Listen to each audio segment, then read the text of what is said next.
Welcome back to another episode of Minutes of Truth. I am your only host on this show. How was everyone's weekend? Friday, Saturday, Sunday, Monday. I think I did 4 days off. I can't remember. But it was a good weekend. A lot of sleeping, and a lot of just kidding, playing video games. And, just plain doing some stupid, lazy shit. But we are back again. And I've actually got a lot to go over with you today because I've been, packing shit. Whoa. I didn't mean it like that. I wasn't packing shit for 4 days. All right. Well, never mind. Anyway, before we get into anything, we're going to wait for the monologue because what's up? Thanks for the like. Appreciate you coming, as always. But before we get into anything, let's start off the shit. Today's not Monday.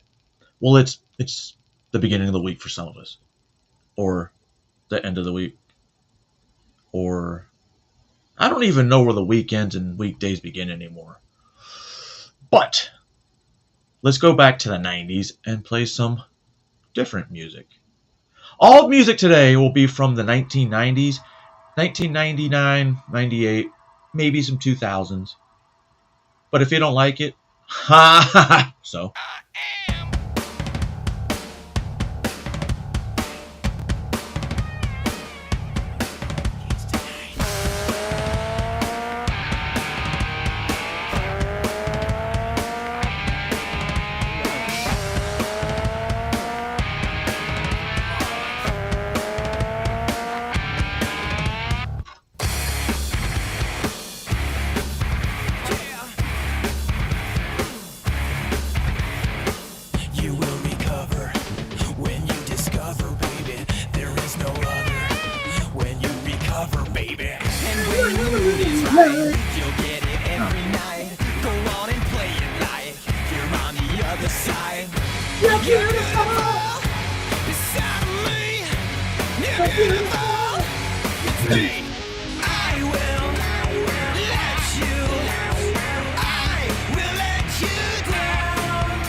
Give me one.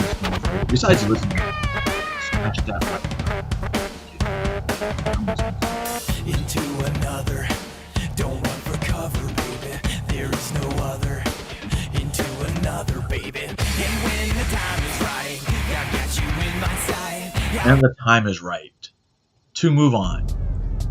So we're gonna go over. Actually, I think I've got quite a bit of videos lined up for you. Like I said, it's been a horde fest, kind of like I do with my memes, a horde fest of videos that I thought maybe I should replay, maybe not. What I will do before we start into humor, we're going to listen to a segment of Mr. Tom Holman addressing Abrego Garcia.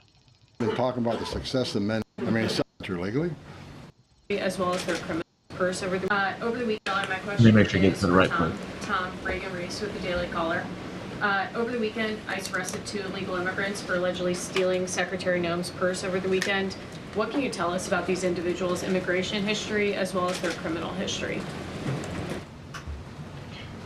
I don't have the criminal history, but I know the one that stole the purse is supposedly in the country legally. But pick the wrong person to steal first from. I mean, Secretary Noem's a strong secretary. I know I've been talking about the success of men and women of the Border Patrol and ICE, but under her strong leadership, she's a game changer. So I'm happy to work with her, despite the media I've read that me and Christy Noem have differences. Me and Christy Noem are attached at the hip. There's no daylight between us. We're both going to push the president's agenda. She's a strong secretary, and I'm glad she's in here. And I'm glad, again, that illegal alien? Pick the wrong person to steal a purse from. I'm telling you. Mary Margaret, go ahead. Thank you, Caroline. I have 2 questions, one for Mr. Holman, one for you on the White House Correspondents' Dinner.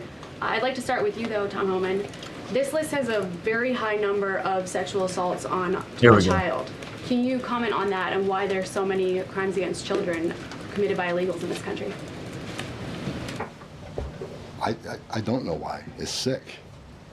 It's the worst crime in the world when you sexually assault a child. I mean, the most innocent of us all. But that's why I made a statement that one time I was going to go to Boston, bring hell with me, and the media went crazy. At Tom Holman says we're going to Boston, bring hell with them. I was going to bring hell to illegal aliens that rape children. There's not more of a heinous crime. And as you can see, the amount of child rapists we've arrested under this administration, that could have been arrested under the Biden administration. They were out there. They had their final orders. They were out there, but they didn't go look for them. They were too busy releasing millions of illegal aliens in this country. And the numbers prove it. The removal numbers of criminals was the lowest. ICE had the lowest number of removals in the history of ICE under Joe. At the same time, you had historic illegal immigration on the border. ICE had the lowest numbers in the history of the agency. That shows the difference between two administrations. We're looking for every one of them. People want to know, okay, when am I going to retire for the third time? I'll retire when every public safety threat, national security threat, child rape is eradicated from this country. That's when I'll rest. Thank you so much. And then Carolyn. What's wrong with that? He wants to get rid of rapists, child sexual predators, murderers, robbers, gangsters. Not like the OG gangsters, you know, but the South American gangs that somehow don't exist down there anymore. So does that make them American gangs now? No one knows. Now we're going to go to a climate protest that happened in D.C., I think last week, and Mr.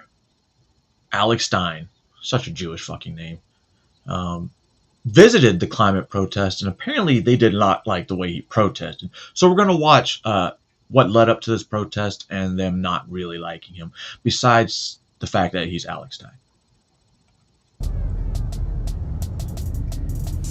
Yeah, how much is this one? And has it been used before? $10, sir. I know, but you think it's been used before? What's up, Bat Mom? Unfortunately for that, I don't know. Well, it's not that big a deal, but I want to do it for a prank video. I want to drink water out of it. That's the only reason I asked. I know that sounds crazy. Let me smell. I don't smell anything. Neither do I. I want to make a video of me drinking out of it to freak people out. Just brings it out. That sounds like fun. Well, what do you think's funnier, that or that to drink something out of? Well, the thing is, Like to freak somebody out. this one will be easier because they can't see it. Yep. That one has to make it look like it. You're right, I'll get that one. And it's $10. Is there any wiggle room on that? No, so it's gonna be like $10 cash. You can head inside the store. You can pay with credit card in there. Okay, where do I go pay for? Oh, in there? Yeah. So this entire garage sale area is just the store owner's stuff. Anybody catch? Someone ordered Jadion some breadsticks and chicken wings while he was sitting on the couch waiting for the cops. That was funny. Except for the part where he actually had to pay for the pizza, which, well, Papa John's, which was still funny in the end. You saw. Oh, okay, so it's his junk, basically. All right. Yeah. I got my freaking oil can. Thank you. We're at the gun store. Hell yeah. You always got to stay strapped, you know. It's freaking Saturday. Trying to get that artillery. Do not mess with the pimp on a blend. Do not mess with me, guys. Not today. I just want to tell you, I'm about to put water in this, and I'm going to go up there, and I'm going to drink it in front of them. You're gonna put water in a propane or kerosene Thing. Because they're protesting oil. So I'm going to go there and say, I love oil. And this is going to be full of water. I'm going to pour it on myself, but I just wanted you to know that there's no danger, there's no water. We love oil. We hate oil, so we want electric. But not Tesla, because they're Tesla. Let's get the Rivian. Isn't Rivian under some kind of investigation? You know, sometimes I hear shit and I just don't know if it's real, but then I forget to look it up. And then I just say it, which is going to make me look it up, I think. Anyway. You know that it is just performance art. Alright. Mr. Stein, sounds like a wonderful idea, I guess, sir. Sir, you know your First Amendment rights. Do what you need to do. Yeah, I mean, but do you think... All we want is make sure there's peace and there's no fighting, like, you know. I know fighting. I don't want to fight. Getting hands put on each other, Mr. Stein, so you're good. So that's fine. Hands off. It's water. I mean, All right, it's, I'll let my guys up there know. please let them know it's water. It's not. It's nothing dangerous. It's just a political, you know, performance art protest. Yes, sir. We're here at the oil protest. So no shit, like the type of gas can he has, like when he's trying to figure out how to open it. I couldn't figure one of those out when I had to put gas in my Jeep the other day. I felt so stupid. But then again, I'm used to using a fucking 5-gallon can with a donkey dick on it. If you don't know what a donkey dick is, you've probably never been in the military.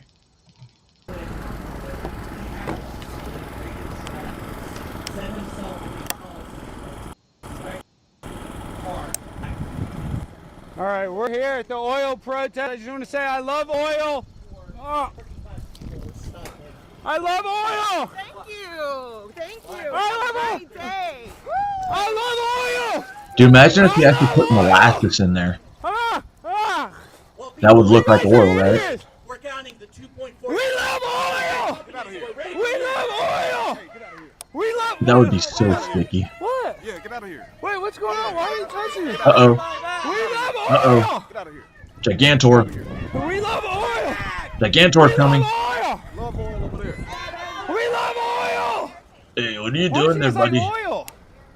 What are you gonna Why do? do you guys like oil? What is going on? Get this guy's face. Want some or what? No, I don't want any of you. Can I talk to you over here? Why are you touching it? You're getting in my face. Yeah. Why you over here? Well, I'm over here because I love oil. We love oil. Dude, relax. We love Go back to oil. you. No. Quit pushing me. Yeah, get out the way. Dude, I'm allowed to be here just like you. I'm allowed to be here just like. Quit touching me. Don't touch me. Don't touch me. It's okay. Can I Don't talk to you touch over me. here? I want to Yeah. hear how much you I'm love allowed big to oil. be here. I'm allowed to be I hear here. how much you love big oil. We love oil. I hear you. I hear you. They pay a Yo, lot of all the people's clothes you're bills. wearing was made by Big We Oil, love- you stupid fuck. Hey, dude, I know this kid's deranged. You look Did how you mentally walk ill there that today? kid is. Because if you We didn't love walk there and oil. you drove, guess what? We love it. Let's see. What's your name, sir? Alex Stein. It's nice to meet you. Watch this. This is so fucking funny. And I got a like from Alex Stein on my comment. But I forgot what I was going to say. Oh, I love oil. I totally hear you. I hear Oh, yeah, there.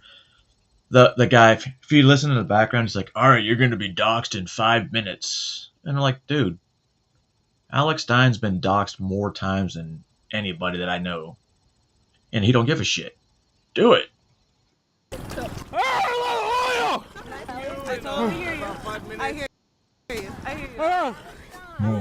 That's how they work. That's how fucking You see people this? work. They're trying to scare You don't me. say something they They're like, gonna they're gonna dox dox me. you. Fucking gay. What are you doing? Who are you? Who are you? Why are you touching? Walk out of here. Hey, film this. Why are you touching? I'm not ready. Why are you Oh touching? my god. Look who it is. My phoenix has risen from the ashes. Good to see you, ma'am. I hope all is well. Why are you hitting me and touching me? Oh, what are you talking about hitting you? Nobody is hitting you, Alex. Yes, they are. Hey, these people can just hit me. They can just hit me. It's okay if we dox you and put you on Dallas Morning News. See, I got you on body cam. It's okay. It's a recording. I hear you. I hear you. Yeah. Now you are harassing Dallas I'm not Morning News. harassing people. the area, and you don't have I'm a allowed to permit right protest here too. here. You are. I'm allowed to protest here. Thank you for being Look here at these so much. sicker. Dude, do you not know that Alex Stein's been on the Dallas Morning News a few times? Officer, how much? And then the lady that poured the coffee on, that was bullshit. Dude, they just threw coffee on her. I'm so sorry. No, you're not. No, it wasn't an accident. No, it definitely was an accident. All we want is make sure there's peace and there's no fighting, like, you know. No, They're gonna sit there. They're throwing coffee on us, hitting us. You're not gonna do anything. Oh, this cop. Yeah, they just threw coffee all over her. Come here, officer. I'm allowed to be here. I'm allowed to be here. This is a public area. I'm allowed to be here. Now look at this coffee they threw on her. Come here. Wait, did I Come here. No, watch you're this not live? throwing coffee on And me. then the replay? Look at this coffee. Officer, I haven't thrown water on anybody. I've thrown it on myself. You see that? You see that coffee? Yeah, we need a cop. We need a cop. Yeah. They got, She spilled her coffee all over me and they're laughing about it Maybe I was intentionally. watching they can videos. just This throw guy coffee right on here, people? he looks like the typical black man with power or perceived power. He's like, well, I can see shit. Fucking racist. Crack ass. Crack ass cracker. Black lady poured some coffee on the white girl. It's okay. It's okay. Wait, this is Dallas. How do black people in Dallas talk? I don't know. He probably talks like this because he's a little slow looking. Well, she poured coffee on you, but it was okay because you were white. Wait, now I sound like fucking Forrest Gump. I wasn't doing anything. Uniformed officer coming up right. Yeah. See, I was right. They were physically pushing, hit him, and then spilled their drink on me, and I was just standing there recording. I didn't even interact with them, do anything, or touch anyone. She's allowed to film. There's other people are filming. They're not throwing coffee on her. That's fine. On them. You're agitating people. So I'm allowed to stand here. You're agitating me. I'm allowed. You don't need a permit to go to a park. Officer, what is this woman doing? What are you doing? I'm here trying to protest. Well, she's Have walking you ever heard of a backwards. protest? She's You ever heard of a actually the one at fault. counter-protest? Yeah. That's what happens when you're kind of. So I'm just saying, I'm allowed to protest. Protesting right here. Okay, I'm allowed to protest anywhere. She doesn't get to. So wait a second. According to him, as long as they're protesting and you come there to counter protest, they can do whatever the fuck they want. That's what that cop just said. Pretty much summed up in Havi version. Tell me where Like I get the to Bible. go. you can wait here for an officer. Yeah, okay, but I can walk right here too. She doesn't get to touch me. I'm not touching you. I'm not touching you. You're coming at me right now. I'm not touching you. I'm not coming at you. Yes, you are. You are walking towards me, No. sir. You are coming at me. I am not touching No, you. I'm not. And you. Her shirt said we will not be Weird. silent, but she's trying to silence the get counter off. I hear you, protester. Alex. I hear you. Listen, you guys are delusional. Barack Obama, Bill Gates, they all have houses on the They coast. do. These people are delusional. I cannot have you come near this property. They're delusional. Is that a drone? These people are mental. No, we would It's like you to come ridiculous. down if you'd like to make your police report. Yeah. The police are coming right here. The drone in the sky. Come on. Hey, we got that on camera. Let's just file the police report. Yep. If you'd like to file a police report, the police are coming right here. Okay, we'll go talk to him right now. That'd be great. Look at that. They should file a Y'all report gonna on that spill hot cop. coffee. I didn't do anything. Yeah. I was. You think it's cool to throw Oh, hot well- coffee on people? Well, now it's white on white violence. Holy Yeah, shit. it's not an accident. It's just funny how dumb. You're just such a dumbass. You know they threw coffee on her. You're not going to do anything. It's just pathetic. You're probably like Arturo Martinez saying that the assassin should have aimed better, don't you? You like Sergeant Arturo Martinez? What'd you think about that? You think it's cool for a sergeant to call for the assassination of a president officer? Is that cool to you? Sounds like it. Is that hip to you, brother? Is that cool?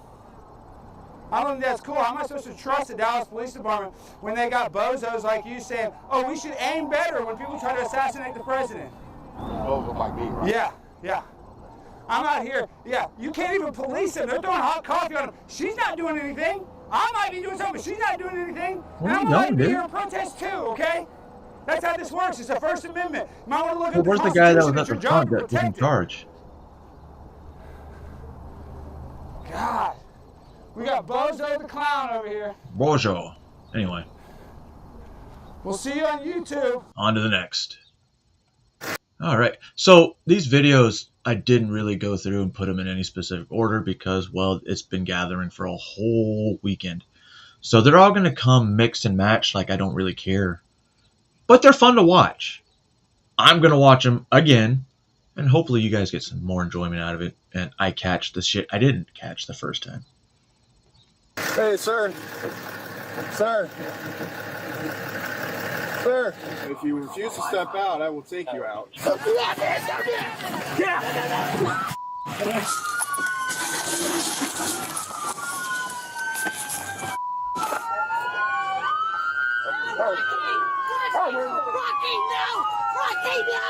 When officers in Stuart, Florida receive reports of an unconscious man behind the wheel of a truck in the middle of a residential street, they immediately respond for a welfare check.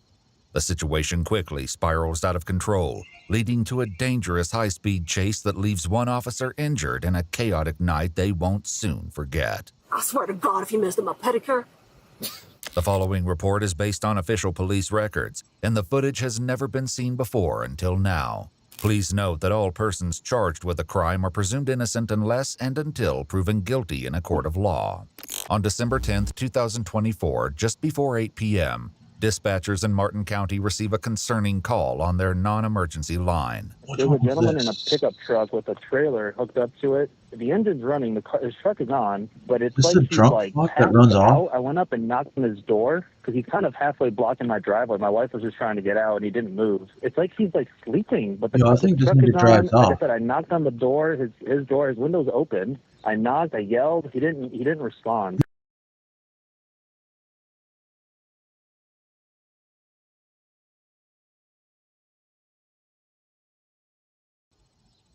Give me a second. I don't know why the fucking thing decided. Oh! Let me know when we're back. That way we can start over again. There we go, and we're back. Fucking you, or computer, sometimes. Not my computer, but the a VPN. Sometimes it kicks off at the most inconvenient times. So anyway, we're back. Thank you, Batmom. I appreciate you. No, it's okay. We do have an officer on the way. Officers arrive at the residential neighborhood and find a black Dodge Ram with a trailer attached, parked in the street with its engine still running. Hey, sir. Sir. What's up, ball fan? Sir. Hey, sir. Sir. Pepper spray him. It'll wake him up. Hey, Oh. you okay? What's going on? I was just waiting. Can you just turn it off? Yeah. Can you turn off the truck? Thank you, sir. What's going on? I got nothing. Just been on some friends. You need some friends? Yeah, well. Where do they live? Pump City. Okay. You feeling all right? Because this Batmom, it's gentleman gotta be over here, super he saw that early. you were asleep, and I saw you were asleep Well, not too. super early. Is there something medical going on? No. Just tired. I got a lot of stuff going on. Okay, yeah. Yeah, right. You do it, buddy. Hi, buddy. Okay, I gotcha. Hold on, let's go. Is the dog nice? Yeah, so I'm just on my way to. I was gonna go to Jersey Mike's. Give me a sandwich. Jersey Mike's, The huh? Jersey Mike's? Pick me up a Reuben, would you? Okay, gotcha. Do you just have your license on you? Is it your truck? Yeah, it's my truck. Okay, any weapons in the car? No. Any weapons on you? Yeah, so you can be one now. Okay. Thank you, sir. Yeah. Okay, give me a minute, okay? Sure. Just talk to him. Probably signal one. As one officer runs his license, identifying the driver as 60-year-old Steve Beausoleil, another makes a reasonable request, given their concerns about his condition. Are we able to have your keys just while we're doing our investigation? No, I'll hold on to them. All right. Yeah. No, I'm not doing nothing. Oh no, stay in the car. You guys stay in the car. You guys stay in the car, sir. You can see the car. Yeah. Whoa. No. Do you want him to step out? Yeah. Yeah. All right. Are Get we the dog. actually able to have you step out I'll of take the care of the vehicle, dog. I don't want to get out of the vehicle. sir? Why is that, sir? Well, I got bad legs. I've had bad knees. Me too. All I right. got a bad back. So you're not going to step out? I done anything wrong? So I am concerned for your well-being. You were asleep and passed out behind the wheel, and I can smell what's... Don't do that, please. What? I just want to make sure that I'm Yeah, safe. I can do the same thing back. So Bro, this I'm going dude to looks ask you one more super time to short. step out of the car for your safety and my safety. Even for a lifted truck. Because I believe that you may be physically impaired to operate the motor vehicle. Sorry. You know what? So if you refuse to step out, I will take you out. In an instant, the situation takes a sudden and dramatic turn for the worse. So would you be willing to step out for me? What are you reaching for, sir? Don't reach for anything. Sir? Can you see his hands? Don't reach for Sir? anything. Sir? Can we see your hands? I'm going to need you to step out. Okay, right? It's okay, buddy. Time, but I have to ask you to step out. I can't. You can step out. All right, sir, we need you to step out. I'm not doing that. Yes. No. Sir. Oh no. You ran on You all right? With a trailer. Going towards Canada right now. You all right? Yeah. Is it still there? Then you're I got fine. 10 of them, right? See? Available officers from surrounding areas and a police helicopter join the high-stakes pursuit. All right, it's currently westbound on Martin Downs. Hit this median. Do we have anybody that's able to pit or no? Oh, I don't think they want to pit because of the Who's headed? trailer. Unaware that the truck had a trailer attached, an officer joining the pursuit executes a tactical pit maneuver, stopping the vehicle, but the chase isn't over yet. Oh, he's trying to get up out of there. Close the door. Oh, no. Oh, not. So not Ain't worried. successful. Back it out. Oh, this one. Oh, oh, oh, oh. Sounds like something I would do if I'm driving over. Get in. Pumps like that. Ooh, not my Jack car. Thor, Ooh. aggravated interlude. He just ran my vehicle. It's going home. Steve finally comes to a stop in the driveway of his residence. Can't touch me. I'm on my property. I'm on private property. Here. You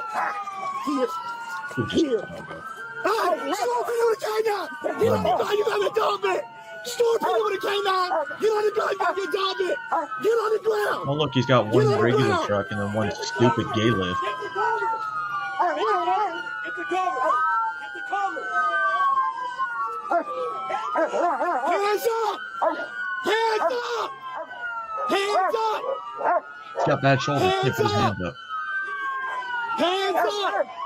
Keep As that dog Steve away. clings to an unidentified woman, an unexpected clash between the officer's canine don't canine play. and Steve's dog, Rocky, creates a brief distraction, giving one officer the chance to approach Steve from behind.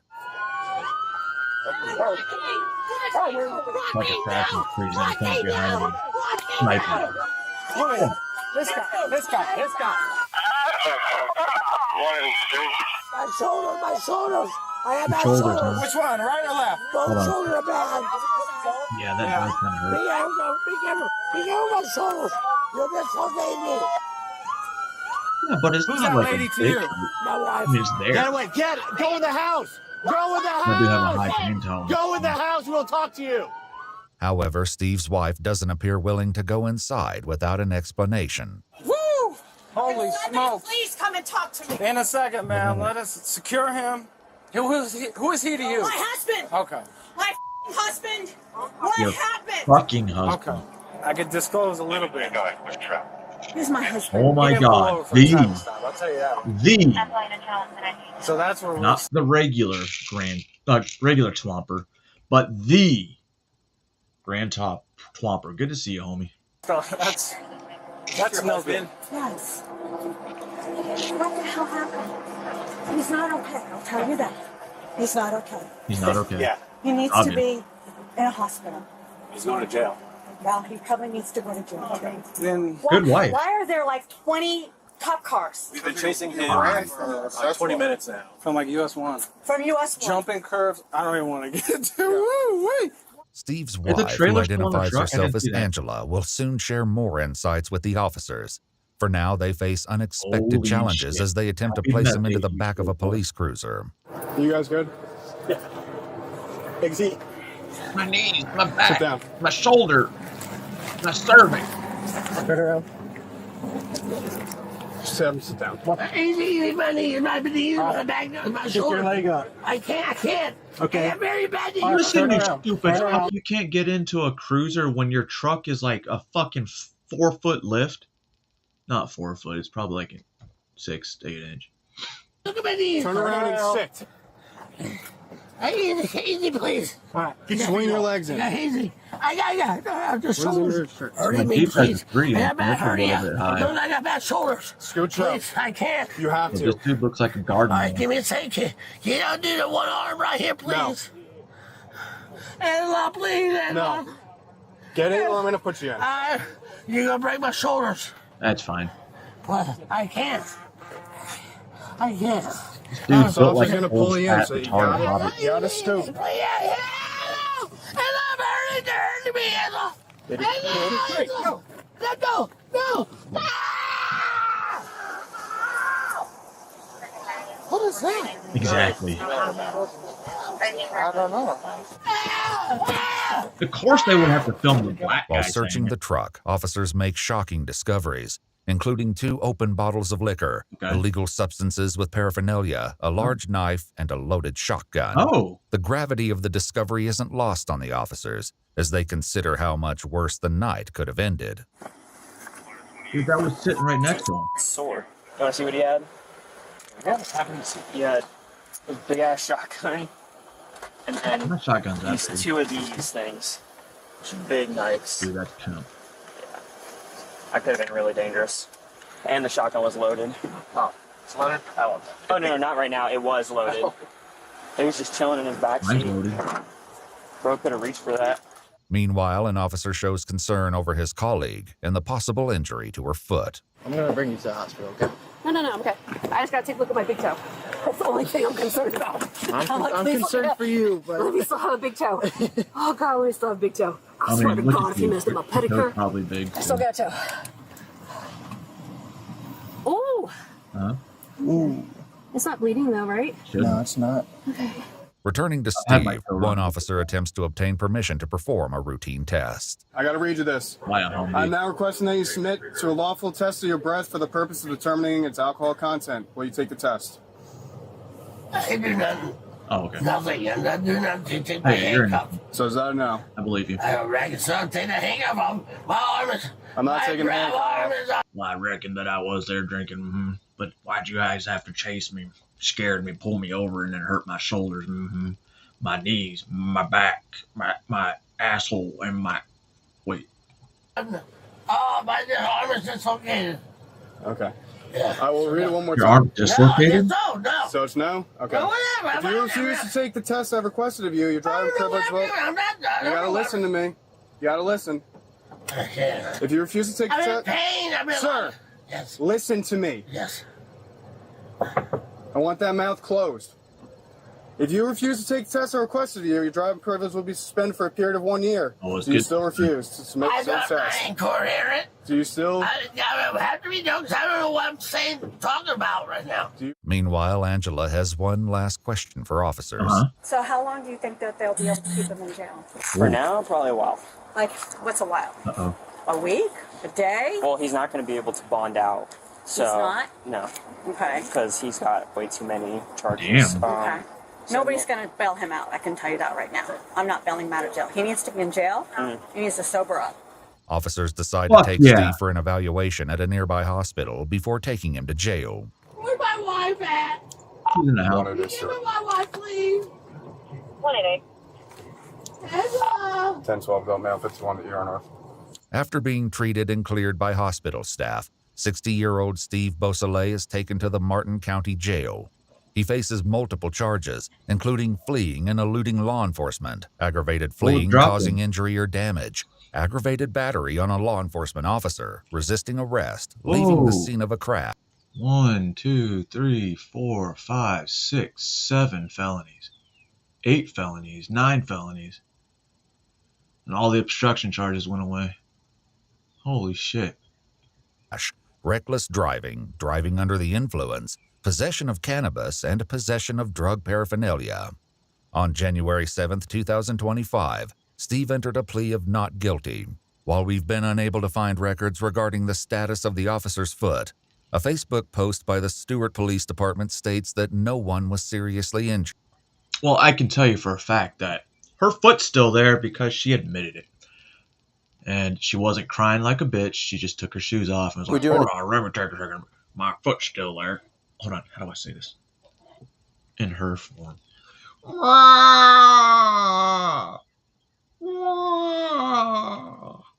how whales talk, right? Alright, guys, I'm making fun of fat people today. You know why? Because I can.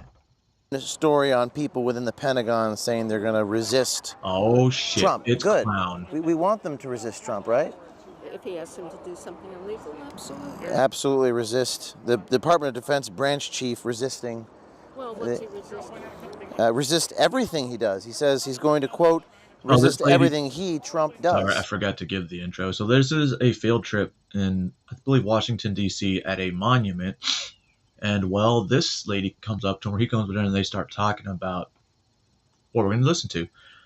It shows the difference between who the Democrat voters are and who Gen Z, what's after Gen Z? It doesn't fucking matter. It shows that maybe the whole Gen Z population is not brainwashed after all. I mean, you still have the stupid retards that, can't think on their own, but then you have a lot of Gen Z waking up, which we'll see if that sticks or if it's just, a fad. What do you mean he's going to resist everything that Trump does? Yeah. Who knows what Trump What is on your, what is that? It's pom-pom. What is that, the significance of the pom-pom on the wand? It has no significance. It's just a way that I can... It's like a... People could follow me. It's What like... are you trying to do here? I'm a journalist. My job is to inform the public. Yeah. What is she doing with her stick? Nice hat. Directs us with that every day. Really? I'm so sorry for you. What's your name? What's my name? Wait, she I work does that for the all New the York time? Times. No, you don't. Oh, how do you know that? Because I knew that. What do you think my name is? You must know me better than I know myself. I know you don't work for the New York Times. Why is that? It's just because... What is her name? Yeah, yes. What's her last name? Don't know. She Wait, just you goes by teacher had to JoJo? call him What is this, JoJo? McLovin or something? Just one name? I am McLovin. One name? Is she a Hawaiian organ donor? Are you gonna hit me with the pom-pom? You're gonna slap me with it? You're gonna hit me. If you work for the New York Times... Yes? I have a friend who works there. Really? What's their name? Jeffrey Summer. Oh, I think I've heard of Jeffrey. Ask him if he knows James O'Keefe. It was at this moment that he knew. Jen A. Oh my god. James O'Keefe? I am. God damn it. I can't. I don't want to call him Jen A. I'll call him Gen X squared. How about that? You heard of me? Yeah. Are you a fan? What's your connection? What's your affiliation? I think you're not legit. You think I'm not legit? He's probably one of the most legit Why don't ones you out think there right I'm now. legit? Because I think you've done some really nasty things. Give me an example of something nasty that I've done. Can you give me one example of something nasty I've done?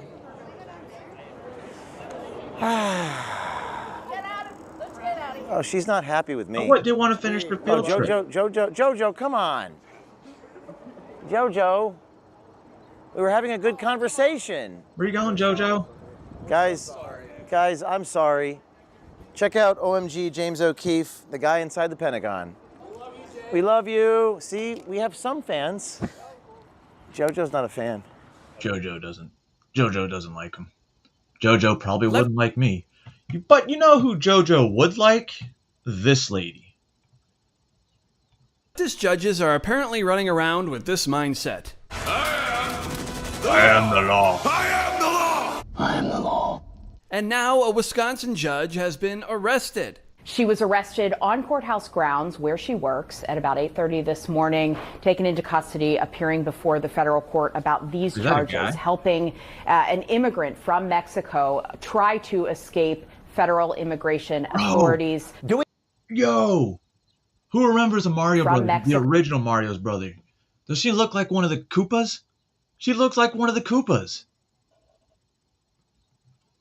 Try to escape federal immigration authorities. Doing nothing or refusing to help is not enough. You have to show that this judge took some affirmative step. And then the second thing is with some intent to try to obstruct or get in the way of a lawful arrest. Then you could be over the technical line of what could be obstruction of justice. Knowing that criteria, let's hear if this judge could be in some real trouble. This guy was in court being prosecuted by a state prosecutor for domestic violence battery. He had beat up two people, a guy and a girl. It's so rare for victims to want to cooperate. They wanted to cooperate. They were sitting in the courtroom with the state prosecutor. The judge learns that ICE was outside. She goes out in the hallway, screams at the immigration officers. She's furious, visibly shaken, upset, sends them off to talk to the chief judge. She comes back in the courtroom. You're not going to believe this. Takes the defendant and the defense attorney back in her chambers,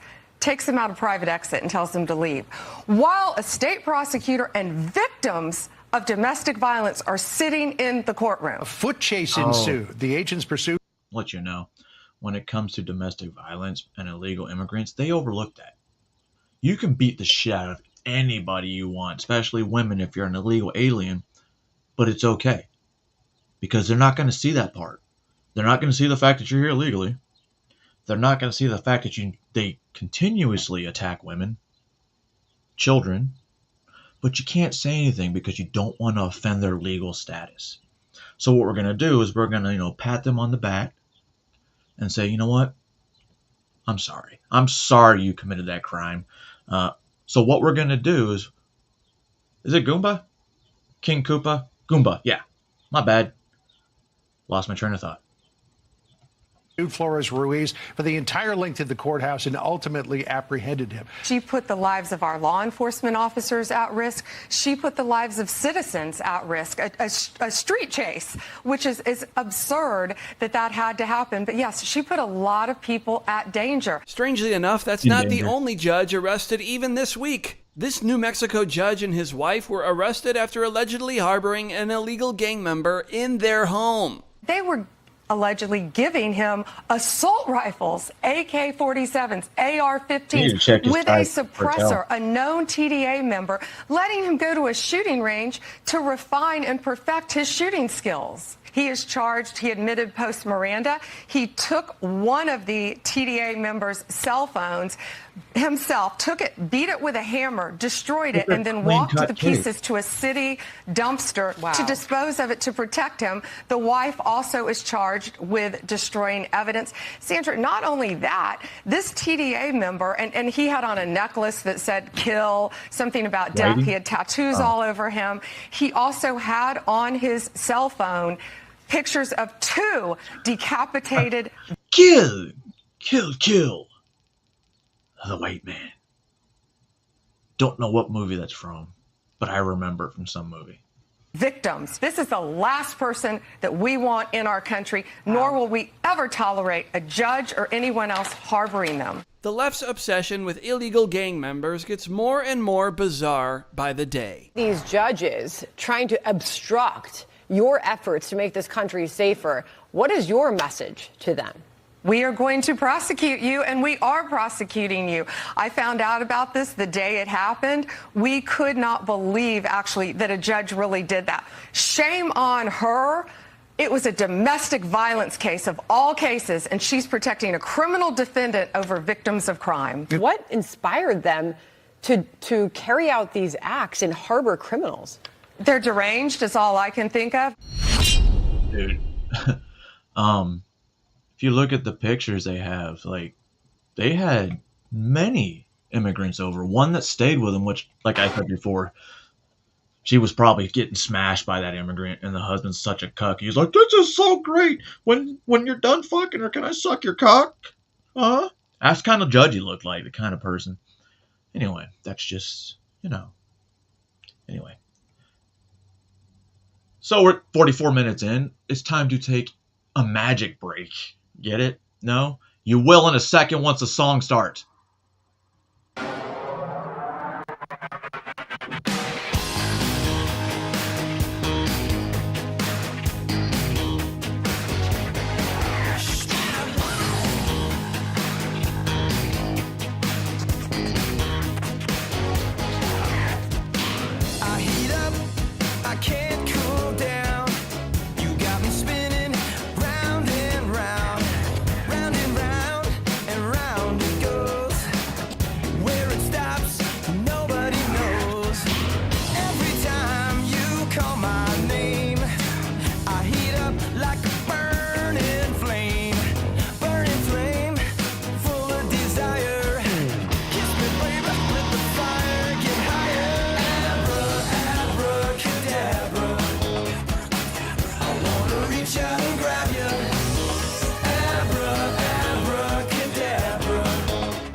I don't know why I thought it. Welcome back to the second Washington D.C. show, because I got to make up 4 days, so I got 4 chapters. I Love that. Oh, earbud warning. Shit, my bad. Not really. So we're going to go back to Washington, right? Because we all know that Congress, which is the opposite of progress, isn't full of very intelligent people on both sides. On both sides, Marjorie Taylor Greene. But we need to showcase the educated side, according to them. DC, where our nation is governed by the best and brightest this country has to offer. Well, not exactly. What if I like my mustache? Huh? You ever think about that? You will see darkness, you will be pushed, and our society needs you to stand together at this time. Our country loves you. To our doctors and our nurses, I wear these latex The gentlelady's time has expired. The gentleman from Maryland is reserved. The gentlelady from Michigan is out of order. This gentle lady is now running for Senate, and she's oddly close in people's faces. I've been giving out the phone numbers to the House of Representatives. What the hell is Representative Frederica Wilson doing here? I don't think she's on the side of the road with the shot so wide you can barely see her wearing a Barbie outfit. It's one number. That number you call and you threaten it. Huh? And you say, this is wrong. This is not. Yo. You just said you threaten them. She sounds like a grandma begging her grandchild to take a cookie before they leave. Speaking of grandma, here's 86-year-old Maxine Waters, who's provided endless hilarious moments of raw intelligence over the years. Are you a federal employee? No. Huh? Yes. No, he said he's a federal employee. Can I do all the education in this country? All right. So there, you know how Vivek Ramaswamy is talking about passing like a civics test, citizenship test, coming out of high school. And all these people are complaining, well, not even Americans can pass that test. So first of all, I could pass that test. Probably only missed one question. My wife passed that test, and she's not very intelligent. My son is in the 10th grade. He took the test and got a 94. So you need to tell me that Americans can't pass that test? I don't believe it. This is going to go out in history.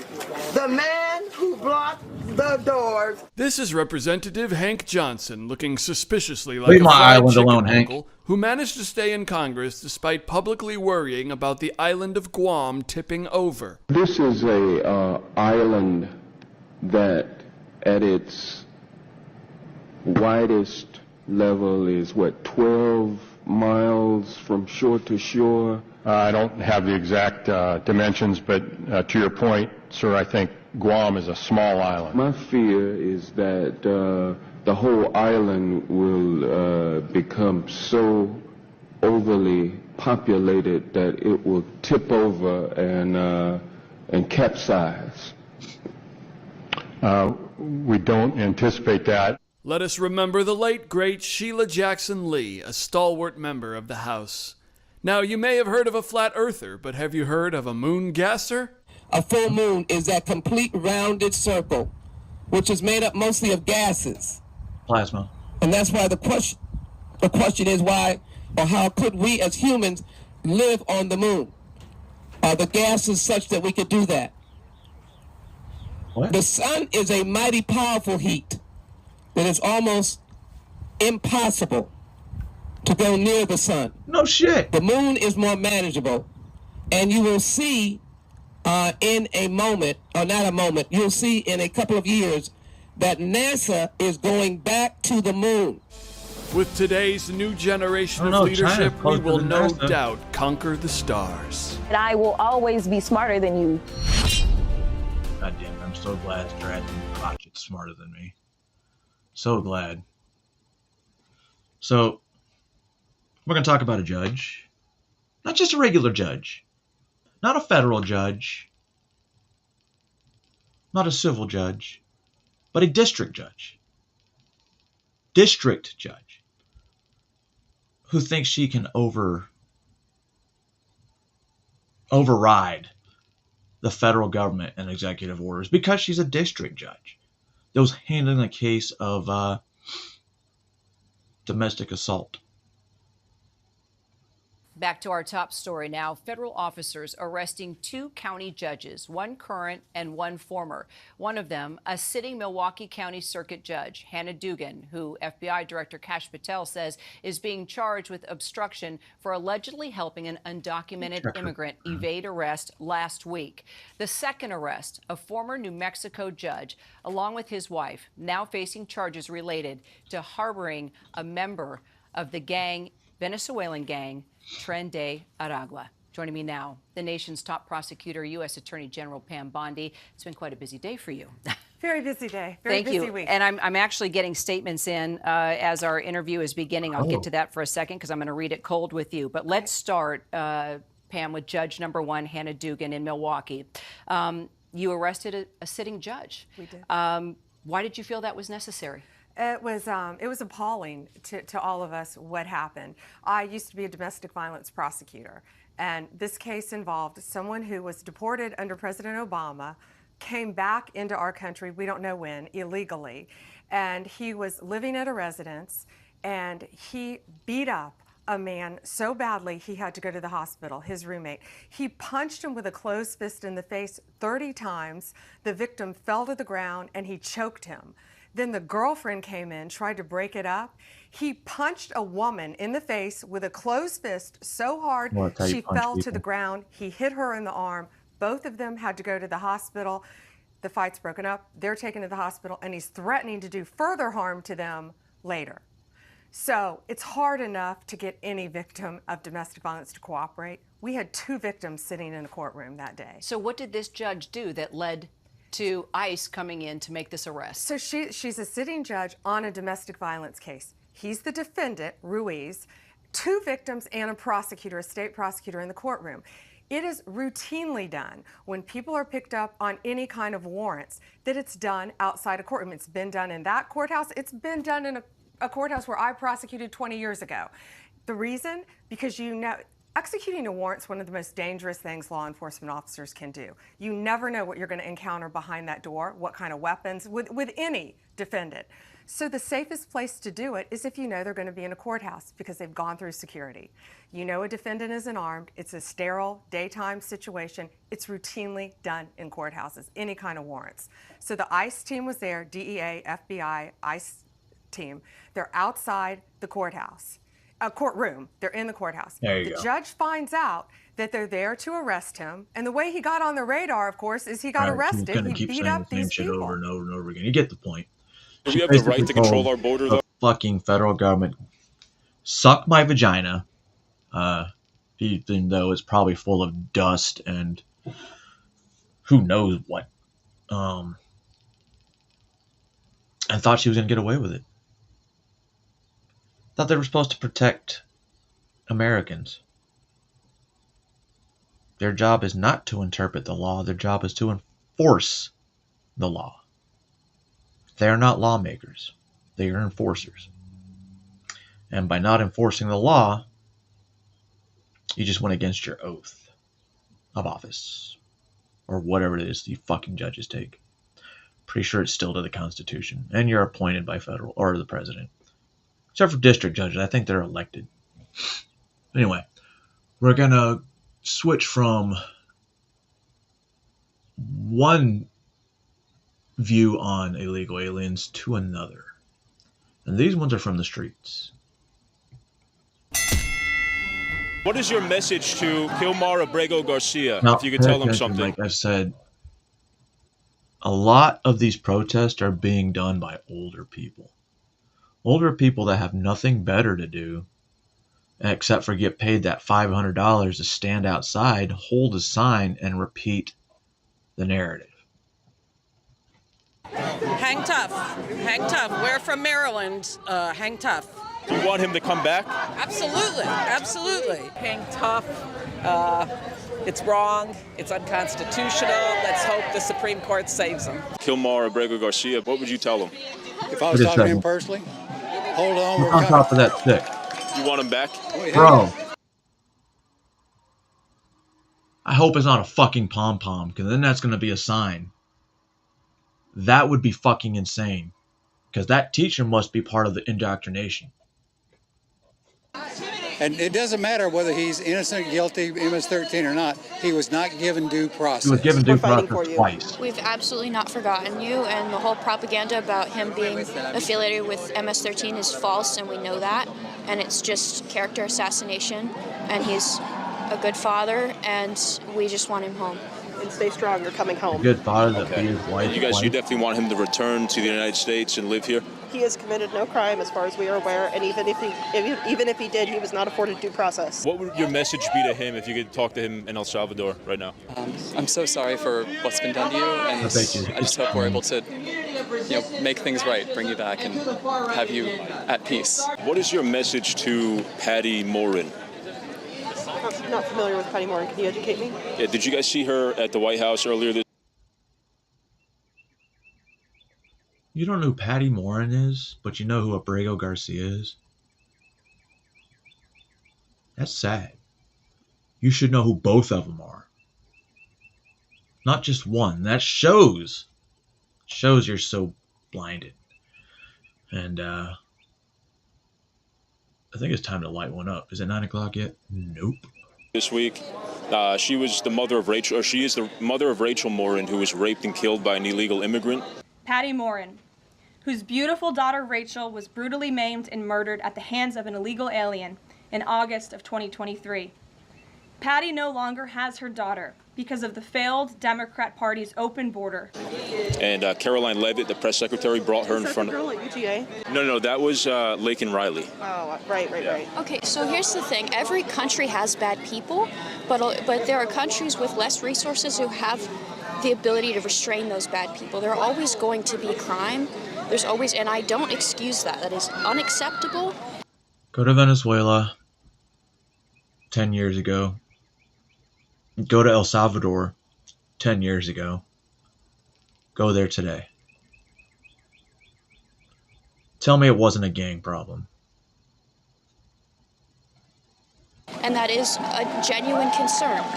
But there needs to be a serious, like a systemized process for letting people come into this country and being able to see, like, okay, who's got a record, who's got this, so that people like Kilmar who just want to live their life peacefully and without threat can come into this country. And after decades of destabilizing the global south, are we really surprised that some people from the global south are now here causing, are here like trying to escape the problems that we caused?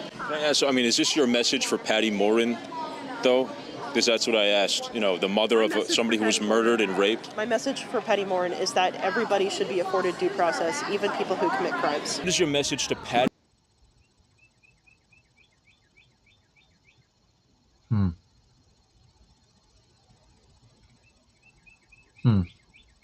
So you want to tell that mother everybody deserves due process, even illegals? Patty Morin. To who? To Patty Morin. Do you know who that is? I'm not sure who that is. Wow. She was at the White House earlier this week with Caroline Leavitt. The mom. I think she was used. I think she was misinformed. What do you mean she was used? You're using Abrego Garcia as a pawn. You think she was misinformed? By misinformed, you mean the police not telling her anything about the investigation of their daughter's murder? You mean that misinformed? Right. Yeah. To vent her anger over what had happened. And I don't put it, this administration takes advantage of people's, when they're at their weakest and for their own causes. And I think, I heard what she said. And then the fact that Caroline Leavitt, who's another piece of work, said, any questions? And someone said, I have a question. She said, okay, bye. We all heard it, So Can I ask, so do you think that the open border that we had before the Trump administration has anything to do with cases like that? Or Laken Riley? You know, I often say this on people's Facebook posts, and they basically ignore it and then call me a racist, which is okay. I love it when white people on Facebook call me a racist when I talk about other brown people. So if black people talk bad about black people, they're called Uncle Toms. If an Asian talks bad about an Asian, what are we called? Uncle Wongs? For instance, you know her? yeah, I've heard that. I mean, yes, we have a border problem, have Yeah, we had know. one, Yeah. But we live in a world here where people want to come here because we have a better life here. What is your message to Patty Morin? Do you know who Patty Morin is? She was at the White House earlier this week. No, I don't know who she is. Caroline Levitt brought her up. She's the mother of Rachel Morin, who was raped and murdered by an illegal Maybe immigrant. she's the clown. What would your message to her be? You know, there are a lot of things that happen, unfortunately, to people, but one individual is not the basis to act against the Constitution. You have to maintain due process, otherwise the whole thing collapses. NPC. And that's what's happened. Okay. Yeah. That's what you would tell. Yeah. Is that what you would tell Patty Morin, though? If you could tell her something? Fingers crossed. Two wrongs don't make a right, too. I mean, there's a lot of bad going on. What about Laken Riley's family? Do you know who Laken Riley is? I don't think so. Oh, we do. We don't. She was a Georgia nursing student who was murdered. It's the same question, Yeah. sir. You know, I mean, we could name a bunch of people that things happen, but that person didn't die because the President of the United States disregarded due process. Well, it's the because President is not above the law, and the President personally didn't do any of those things, but the President is doing this. the president at the time, Biden, had a wide open border, let in millions of people. Yeah, I'm sorry. We don't need to continue this Okay. because you're just being controversial because it's apples and oranges. We just have different ideas What? and just kind of asking questions and just having a conversation. You can have different ideas, but to compare that is wrong. I can pull up. This is Granny Smith's versus Red Delicious. They're definitely apples to apples, just opposite spectrums. Related at all? No, I don't. I'm trying to say there's a lot of bad things that happen, but it's a lot different when the President of the United States totally disregards the Constitution. And Joe Biden did not do that. What is your message to Patty Morin, who was at the White House earlier this week? To who? Patty Morin, the mother of Rachel Morin. I don't know that. I don't know that. I don't have that. Rachel Morin was raped and killed by an illegal immigrant, and her mom, Patty Morin, came to the White House to tell. Yeah. Did you see that earlier on Wednesday? I think it was. What would be your message to her? Was Kilmar the one that did it? No. Well, then that would be my message to her. Whoa. Kilmar didn't kill her daughter. And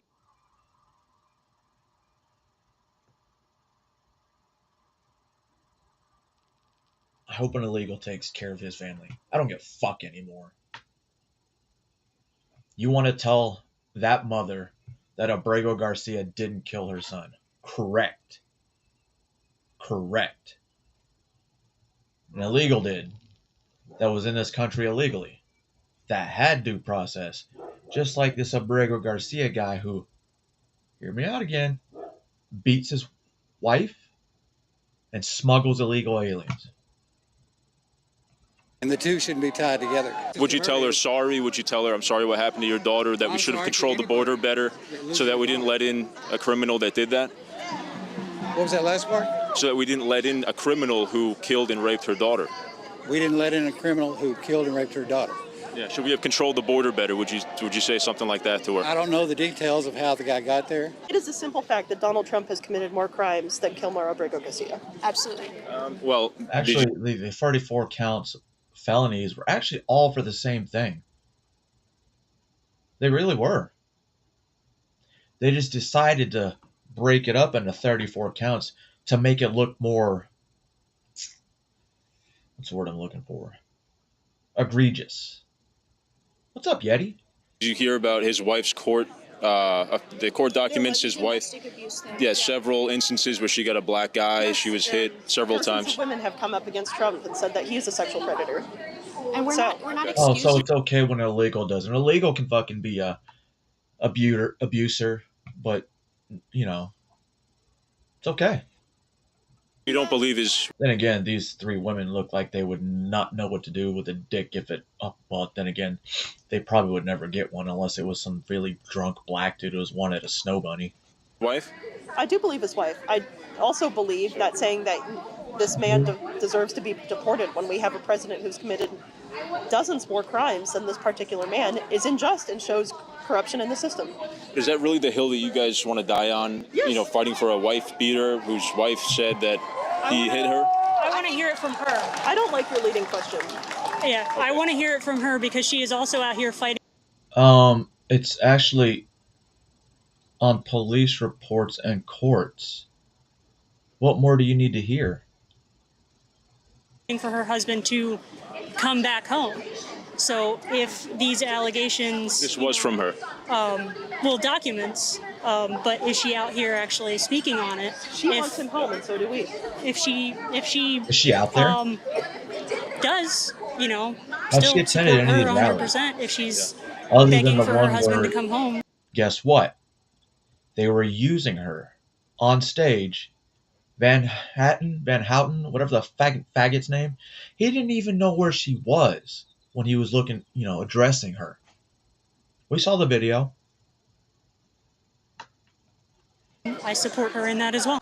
Abrego Garcia was arrested in a Home Depot parking lot in 2019 alongside MS-13 members, confirmed. I've seen no evidence for that. It's an arrest record. It's the police department in Maryland. Okay, all right. Yeah. All right. She's got tattoos as well that indicate that. Oh, so everybody with tattoos gets deported now. Well, if you have a gang tattoo, that indicates that you have affiliation to that gang. Why are we bringing that up now? It's really just about you don't want these people in our country. I don't want MS-13 members in this country. No, so you don't want Latin Americans in our country. 75. You don't want Latin Americans in our country. Let's be honest. I'm half Puerto Rican. Okay. I am a Latin American. People who are harmed by MS-13. Why would he want to be a part of that? Hey, white lady. Look, she's trying to think of something to say that's witty, and she's checking the database that they inputted in her. Oh, fuck, he's not white. What do I say? Please help me out here.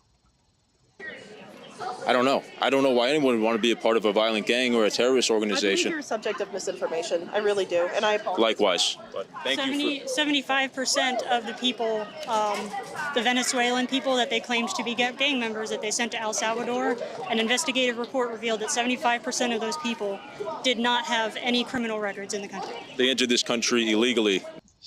So, what part of entering the country illegally is hard to understand? Think about it this way.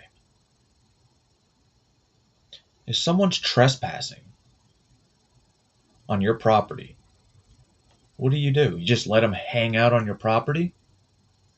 I don't. I give them about 15 seconds, which is the time it takes for me to get upstairs to downstairs, if I do it slowly. And broke our law, immigration law. Why do you think you know Kilmar Abrego Garcia but not Patty Morin? Do you know who Laken Riley is, too? Yeah. Okay. Who? Why do you think you know one, not the other? You're trying to conflate these issues. Who's Laken Riley? They're not the same. You're trying to conflate the issues. I think they're related. Well, I don't. Hey, wait, hold on. I don't. Hold on. Excuse me. Hey, Whoa. Don't touch. Do not Punch touch him in the me. mouth. Do not touch me. Aren't you that guy? You're trying to conflate the issues. No. I'm trying to have that's a what they do Look every at the time. retard in the back trying to sound all intelligent. I think he calls him Charlie Kirk. Let's have a good debate. That's all I'm trying to do. Hold on. Aren't What? you? What do you want? You're that, Don't grab me. You're a Pearson guy, right? The guy who posted that milking video, right? I don't know what you're talking about. You're Jordan Pearson, aren't you? I'm Jordan Peterson. Oh, Jordan Yeah, aren't Peterson. you? No. And who are you? Peterson's like old. He's like 60, 70 years old. Wait. Then who are you? Then who are you? Are you that All right. Shapiro guy, right? Thanks. Basically, both deal with illegal immigration and the open border from Democrats. Those are two different cases. And if you're talking about illegal immigrants coming in and killing people, look at the crime rate of undocumented workers in America versus the crime rate of American citizens. Okay? American citizens have much higher crime rates on murder and everything else than undocumented workers. Yeah, and they go to jail. You know why? Because undocumented workers don't want to draw attention to themselves. Yeah, most of them are great people and they're hardworking people. But when we let in millions of people, we don't vet them and know who they are. I don't give a shit. If you came here illegally, I have no fucking sympathy. Period. My mother came here illegally. My wife came here illegally. And it wasn't an easy process. Go fuck yourself if you're illegal in this country and think you can live here. Criminals, cartel members, and terrorists can get in. Compare the crime rate of the undocumented to the documented people in America, and you'll find that the undocumented are much... I wonder what he's going to say, that black people commit 40% of crimes in America, and they only make up 13%. What do you guys say about that? Better citizens than the people that are born here. Do we have the right to control our border, though? Just like every other country? Inflate issues? No, you don't. Do you have the right to answer a question? Get the hell out of here. All right. Thank you. Have a good one. But it seems like, who are you? I'm good, thanks. The president can't What do you think? Do not touch me. Hey, get the f*** off. Look, I just want to know who you are. Do not touch me again. We're going to have a problem. Dude, you're like, you got like, what are you trying to do right now? You trying to start a problem? We're backing away. We're leaving. Right now, that first time would have been his only fucking warning. That second time, no. None. Walking away from you and you're falling. yeah, I mean, you guys have like 3 feet on me and there's 2 of you. Yeah, so what then? We don't want don't violence. We don't want violence. Twice you put your hands on me, dude. Dude, you got it. Keep your distance. Why do you keep getting closer to me? Come on. What do you expect me to Because do? you're brown, he doesn't like you. Like, you guys say you're gonna have some questions, but like, you're walking away from me really quickly. You're walking away from you. You just put him in a bear hug. Dude, I deadly tapped his shoulder. No, you didn't. I have it on video. Yeah, you have me on video deadly tapping your shoulder. You do not want to get into a violent altercation. You twice have put your hands on me, which is going to lead to that. You're being confrontational, being aggressive. You need to leave. You need to stop. You really can't stop me from following you. We have assault from you on camera. Dude, you have like 2 feet on me, 2 times the muscle, and I have my hands in my pockets. That does not give you the right to attack me. I didn't attack you. You did. Because your hands now get out of here. in your pockets. You grabbed him once, and then you fucking bumped into him, trying to break him, alter his movement, and then you think you're doing something that's non-violent. It's non-violent to get your ass beat when it's on camera. It's okay though. Tim? Now we're gonna talk about. You're not putting no handcuffs on me, man. No, don't do this. You're not putting get your hands off me. Yeah. Pick it up. So this happened outside of a school. I believe it was 2 or 3 o'clock in the afternoon, and the school's already let out. And this guy has a restraining order against a wife and his kid. And then he can't see the kid, and then he takes that out on the school.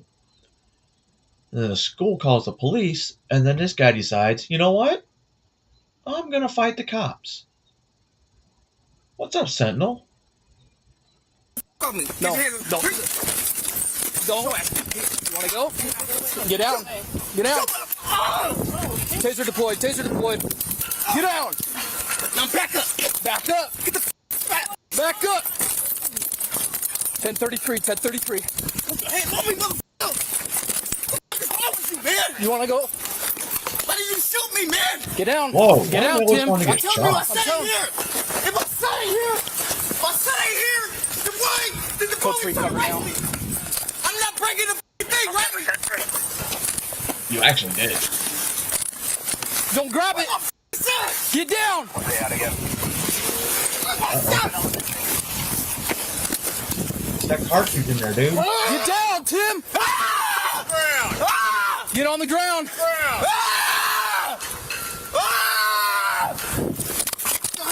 You trying to take a shit?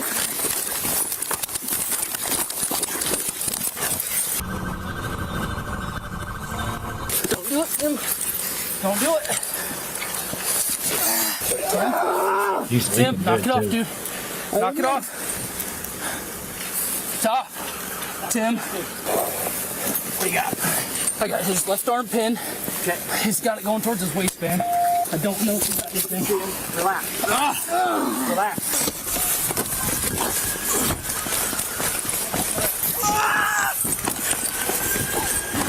Okay, hey, we got his legs splayed out here. We got him now. Easy. We got him. Oh, it's funny when people are like, oh, it took 10 of y'all, it took 5 of y'all. You ever tried fighting somebody that's combative? It's not fucking easy. Even if you outweigh them, that struggling, they keep worming around, it's not easy. That's why when we have a mental patient and they call it Dr. Strong, it's typically 5 people that come to subdue the motherfucker. Yeah, boy, just I can't breathe. Not yet. There we go. Go my watch. Go my watch. Go get me a hobble. Okay. All right, bud. Chill out. Chill out. While officers continue to have trouble restraining Tim, we soon find out the disturbing cause that led up to this mess, which is going to result in several felonies and a plethora of other charges. Move. Get this hand. Bring this leg up. Lock that. There. Yeah, pinching me. Okay, stop. Hold on. Give me the hobble. Yep. Where's the underleg? Perfect. He's right here. You got his leg in there. Wait, hold on. Make a figure 8. Hold on. Stop. You gotta make a figure 8 here or he'll pull that foot out. Help me! What are you saying? I don't know what you mean by figure 8. So loosen that. Figure 8 is? Okay, now cinch it down. There we go. Punch me in the face. Yeah, me too. Grab my shit. Try to grab at my stuff. So. Help! Right. Glove up. Yeah, we got gloves. You got gloves? Glove up. Relax. Now you want a glove up? Do we have the cameras working today? Can we get that video, please? Bro. Why is there bars on the window and the door? But not these windows. Okay. Then maybe I'm just... Who's in charge of the video? Thank you for all your help. No worries. Can you pull that video up, please? The whole thing, from him grabbing and assaulting her all the way to us. Not a problem. Just give me a second to... Are you okay? I'm fine. He grabbed, my keys were in my hand. Can I see your hand, sweetheart? I'm sorry. Can I see your hand, please? I won't see it. Is the Band-Aid new? Yes, I just put it on. Let's take that off real quick. It's just a little. That's okay. I'd really like to see it, though, please. Doesn't matter if it's a little or not. I think it came from the key scratching as he pulled the keys. Okay, will you put both your palms down for me? I mean, it was a puncture. Back me up on his car! You're fine right where you're at, my friend. Let's adjust this cuff. I don't want him pulling that hand out. Help me! Stop fighting, dude. Hey, stop fighting. Come on now. Come on now. Where did he grab you at? By the hand. By the hand. I had okay. my key in my hand. Okay. And he said, give me your keys. I said, no. He said, give me your keys. And I said, no. And so then he grabbed my hand where I had the keys, and I said, no, and I pulled, and he pulled, and I said, no, and then I started yelling, help, help. And me and Miss came running on, and I pushed him out of the way, tried to grab the keys, and then he was starting to come after me, and then Miss kind of got involved. So it was. What did he say to you? He didn't say anything. He's like, his son's supposed to be here at this school. I was like, no, he is not here. School gets out at 2 o'clock. He is not here. He was saying that somebody told him his son's here. You're alright? Easy, dude. Can somebody double lock these cuffs? Cuff key right here. Got it.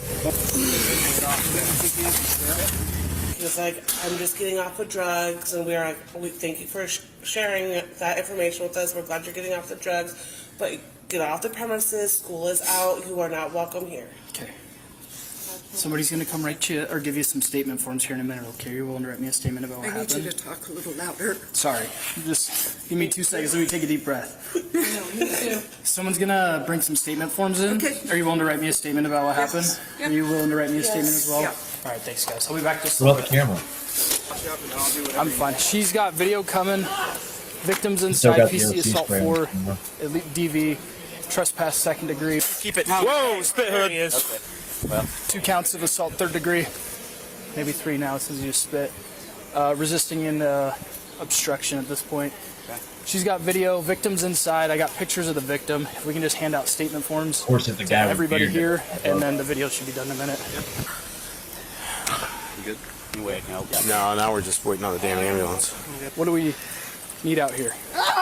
He needs to go to the hospital. Okay. We need witness statements for the fighting. You already got that? Video's on the way. And PC we need to for, investigate the regional incident. PC for assault 4 domestic violence See? already. It's criminal trespass. Don't need to 2nd call degree. for a supervisor if the chief or the captain's there. Resisting. Bro.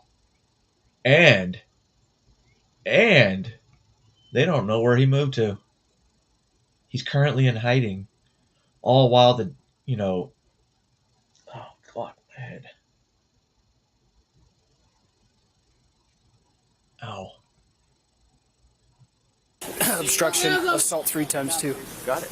Hey, just spit on. Assault 3 times 3. Start taking pictures of everything, everywhere. He got tased once, OC'd twice, punched in the face a few times. At least he admitted he got punched in the face. Hey, man. We would like to relieve pressure, but you got to stop kicking. Okay, over. We'll keep him where he is. Hey, hang tight, bud. Hang tight.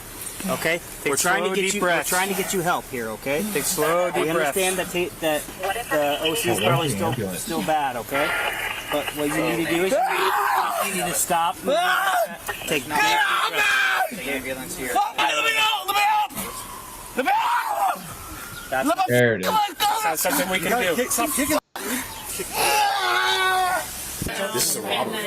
You tried to grab her keys? Yes, he demanded her car keys and took them from her. If they had a fight over the keys, that's how she got injured, and he got the keys away from her. Rob one. Yeah. Okay. He came here wanting to see his son. First of all, the son's mother called me before school was out, wanting to make sure he was getting on the daycare bus. His dad's here in town, wants to try and see him. I got to tell something wasn't right. He was thinking I was lying to him, that the kids were still here. I said, I'm sorry, they get out at 2 o'clock on Wednesdays. Well, why are you all here? He wouldn't leave. He's knocking on my window, pounding on the door. I called the little boy's mom, and I'm like, Priscilla, what's the deal? She goes, there's a restraining order. I said, yes, there is. I see that. Anyway, so then I look out, and sweet little Sarah was coming in, which she's just a community service person. She doesn't even work here, has no keys. So when she came up, I just went out that door because I, once again, I wanted to let her in, but not him. Right. So then, after I gave her the book, she went back to get in her truck, and he would just not get out of her face. So I was watching. I'm going to go back out there, and then... Shitty part is, I feel like if she had shot the dude for being aggressive because it's on school property, would they have charged her for bringing a gun on school property? I know in Tennessee, if you just happen to have the gun in your car and you're not a student and you're attending a function, as long as it's in your car, they don't care. But I don't know how that works in other states. Then I saw him grab her at her. And again, this was 2 years ago. So Okay, that's when we perfect. started. Thank you so much. Thank you. Restraint on the other side, so when he goes in, we can... Watch his hood, yeah. I got it. All right. You want him? It's funny, the hobble they have. We have something, well, I can't say it's similar. It's called a Skedco. Like a giant plastic sled that you can put patients in to drag them or take them out of,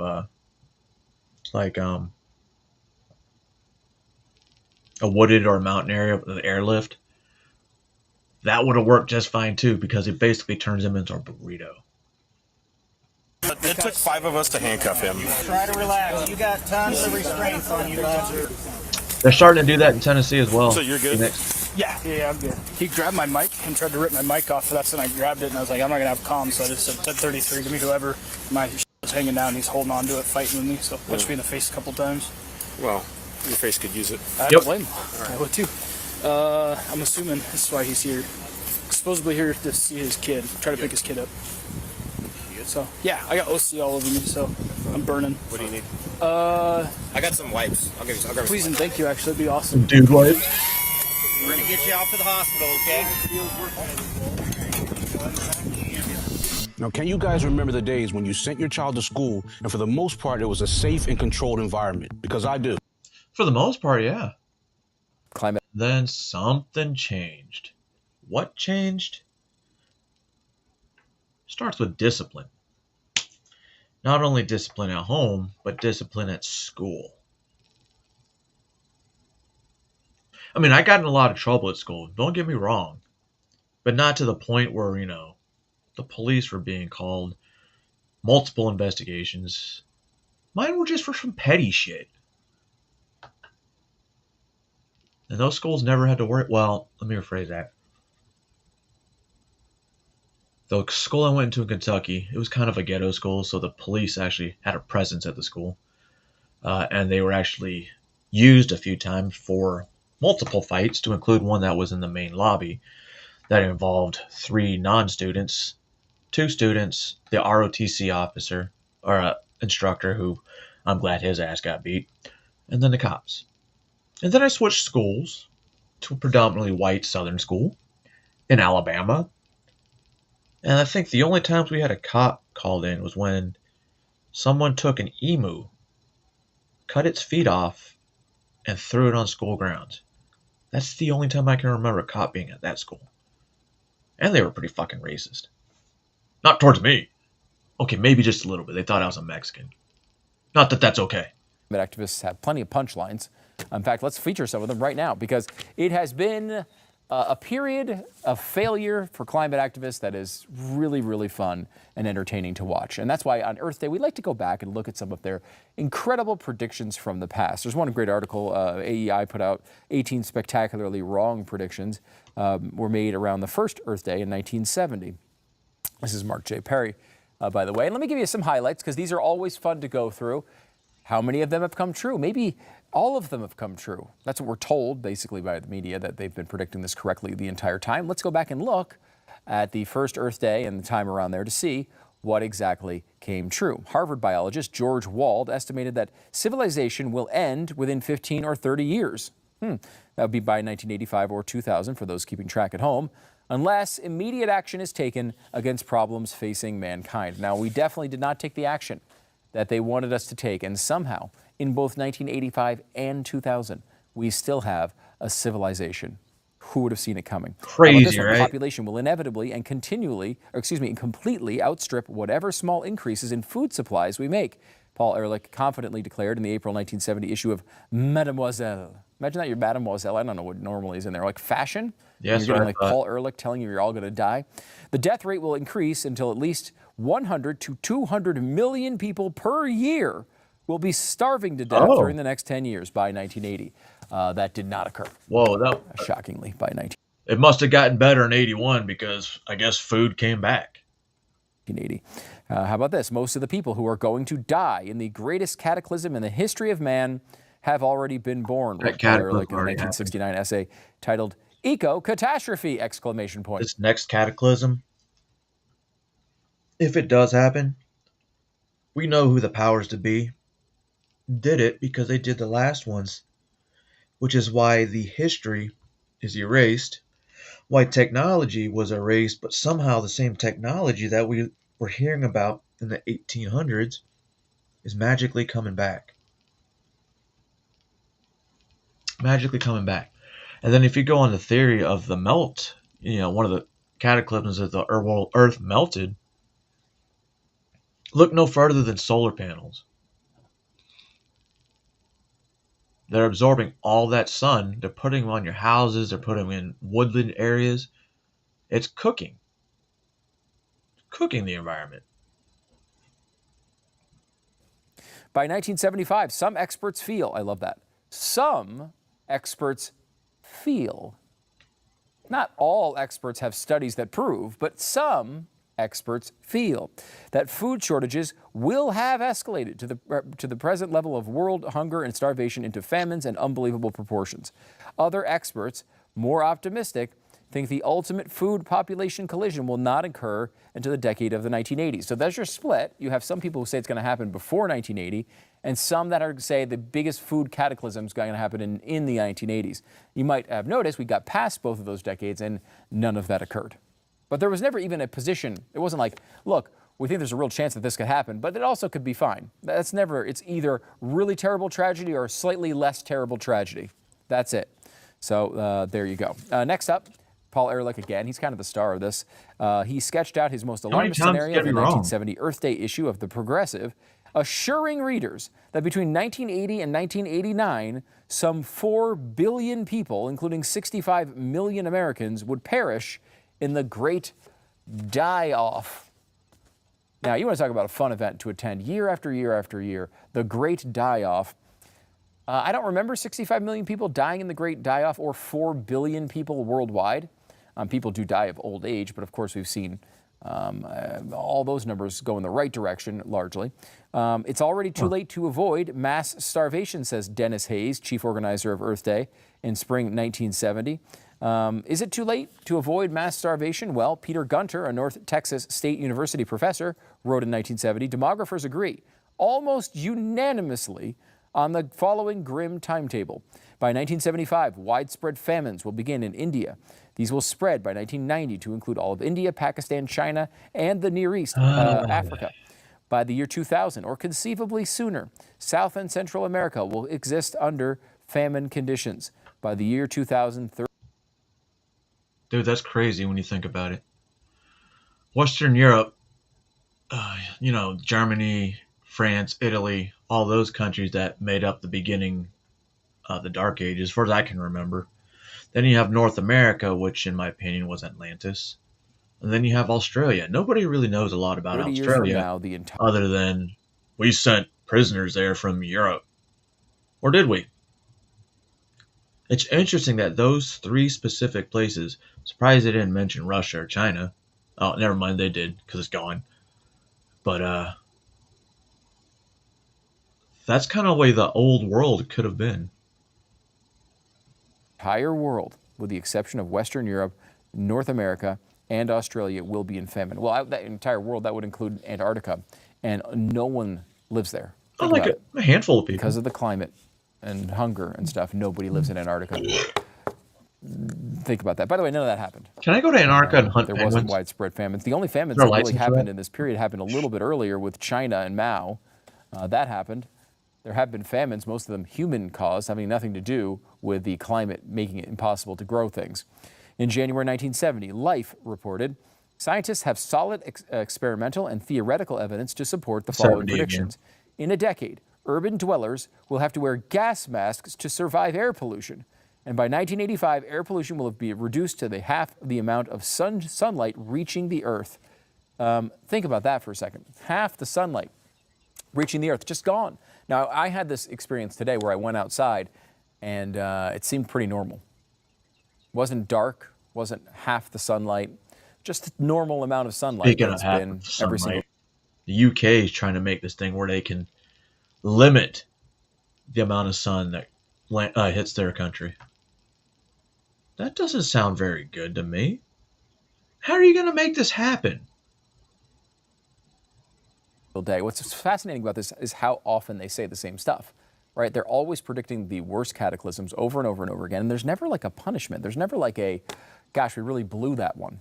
There's never a, I can't believe how embarrassed I am that I said those things. That never happens. No one ever follows up and asks them about this. Barry Commoner predicted that decaying organic pollutants would use up all of the oxygen in America's rivers, causing freshwater fish to suffocate. My understanding is fish have not.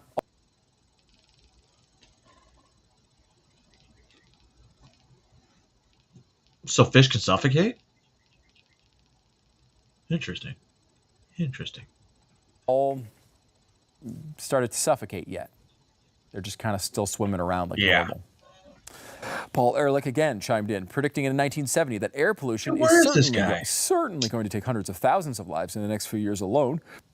Ehrlich sketched a scenario in which 200,000 Americans would die in 1973 during smog disasters in New York and Los Angeles. Don't remember those. Do you remember the smog disasters? Now, it's been a little foggy there, a little smoggy at times. The traffic kind of sucks. The people can be really annoying at times in Los Angeles, but I don't remember any smog disasters killing 200,000 of them. Nope. Maybe that's just me. Paul Ehrlich warned in the May 1970 issue of Autobahn that DDT and other chlorinated hydrocarbons may have substantially reduced the life expectancy of people born since 1945. Ehrlich warned that Americans born since 1946 now had a life expectancy of only... How much of those in chemtrails? Just a random question. 49 years.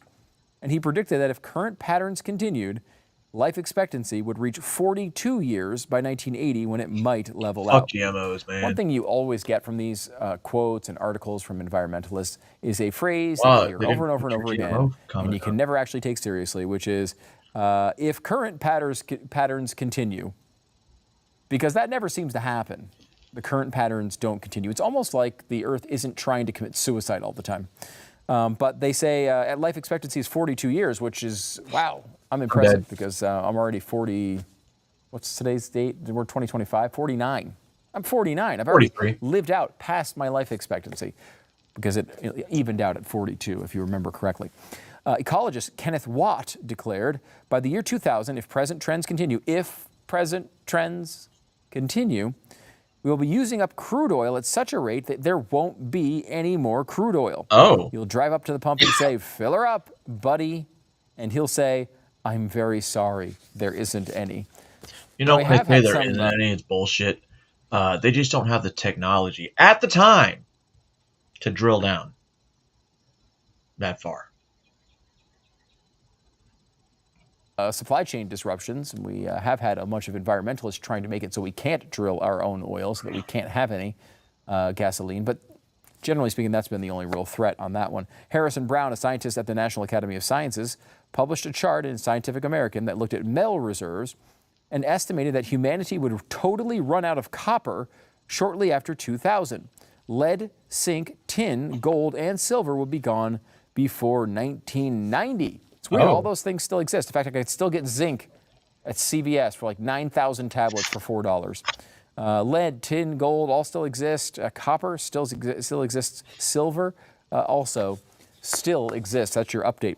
Senator Gaylord Nelson wrote in Look, Dr. S. Dillon Ripley, Secretary of the Smithsonian Institute, believes that in 25 years, somewhere between 75 and 80% of all the species of living animals will be extinct. Well, Dr. S. Dillon Ripley might believe that, but he is wrong. Is he still alive? Does anyone know? Is S. Dillon Ripley still alive? If so, maybe he'll come on the show and try to answer whether 75 and 80% of all the species have gone extinct yet. Because I feel like we still have a lot of them. Kenneth Watt also warned about a pending ice age in a speech. The world has been chilling sharply for about 20 years, he declared. If present trends continue, the world will be about 4 degrees colder for the global mean temperature in 1990, but 11 degrees colder in the year 2000. This is about twice as what it would take to put us into an ice age. And over and over and over and on and on and on and on and on.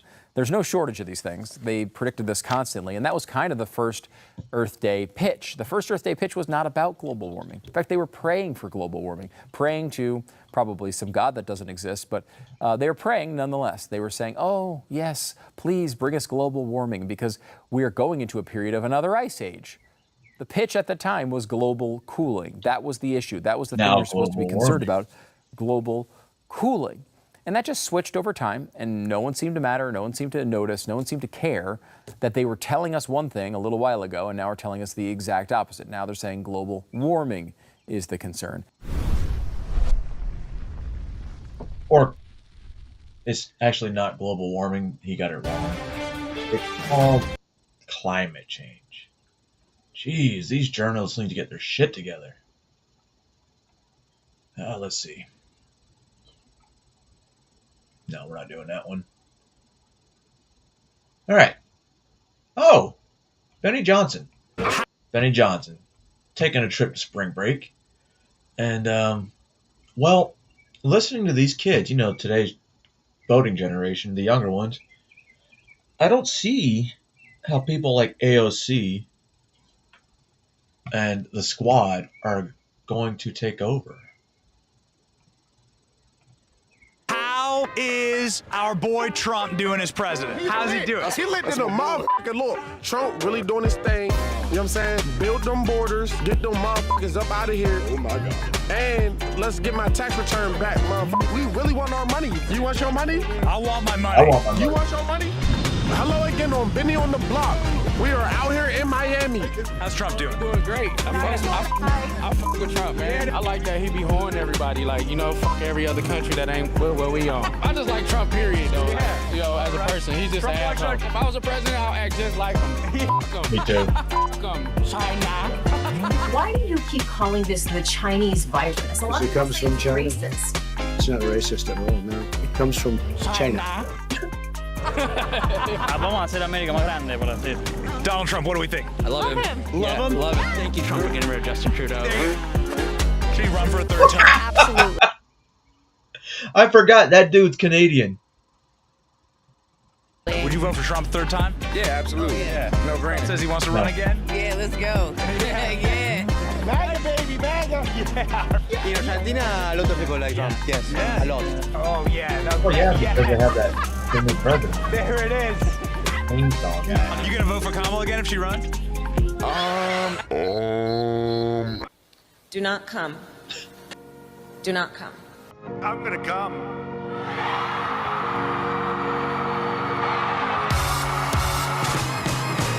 So what's up, guys? It's Benny. We're here in Miami Beach. We hear that Donald Trump is unpopular with young people. Well, this is where they all hang out. It's spring freaking break.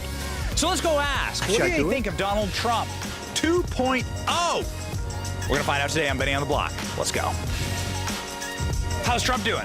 Amazing. I'm so excited. The golden era. That's right. What's your favorite part of the golden era? I love, obviously, the borders are closed, and I see gas prices going down.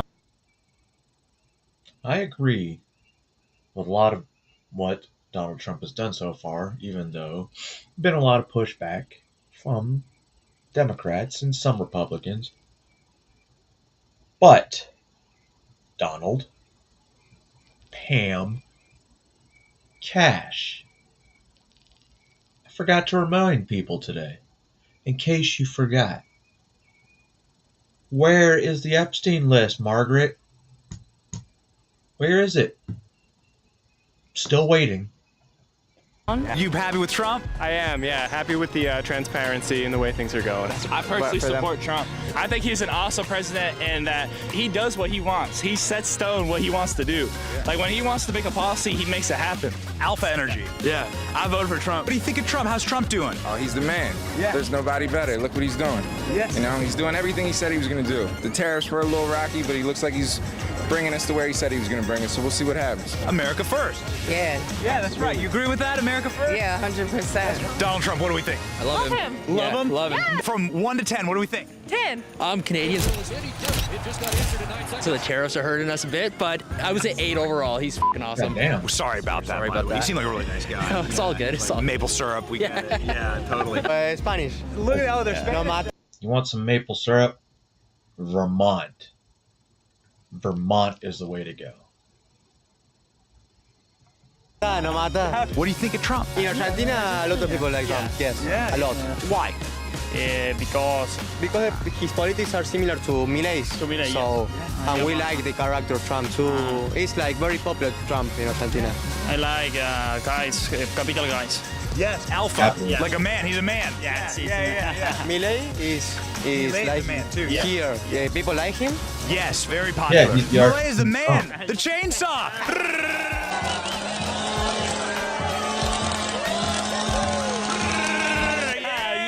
No, yeah. Donald Trump, how's he doing? How's Trump doing? Doing great. I f with Trump, man. Yeah, that's right. We get a lot of that today. What do you like about Trump? I like that he be hoeing everybody. Like, you know, f every other country that ain't where we on. You gotta be what we on, you know what I'm saying? That's right. You know, we the dominant, so. And they say he racist. I don't think he racist. I think he just like what he like. Oh, look at my African American over here. Look at him. Are you the greatest? You know what I'm talking about? Okay. And ain't nothing wrong with that. He do stuff for everybody. How is Donald Trump doing as president? Horrible. Oh. Why? He's horrible. Well, that's not an answer. He's forcing federal employees back into the office. So you think federal employees shouldn't have to go back to the office? No, I do not. Why? Because. Like everyone else in America has to. Yeah, but it's just after no telling what disease coming out next. No, Jesus we need to stay at fucking home. Are you a federal employee? I am. Are you fired? Got it here. Okay. Hey, if her boss is watching, she's out here in Miami Beach. She Put her should out be in for the work. office. How How is our boy Trump doing as president? How's he doing? He lit in the motherfucking look. Trump really doing his thing. You know what I'm saying? Build them borders. Get them motherfuckers up out of here. Oh my God. And let's get my tax return back, motherfucker. We really want our money. When I see all these guys with beards, and I'm like, their shit's all like scriggly and scruggly, and you know, it gets long, thick. Mine won't do that. Mine just like, it just grows. Well, actually, I think it stopped growing, but. Money. You want your money? I want my money. You want your money?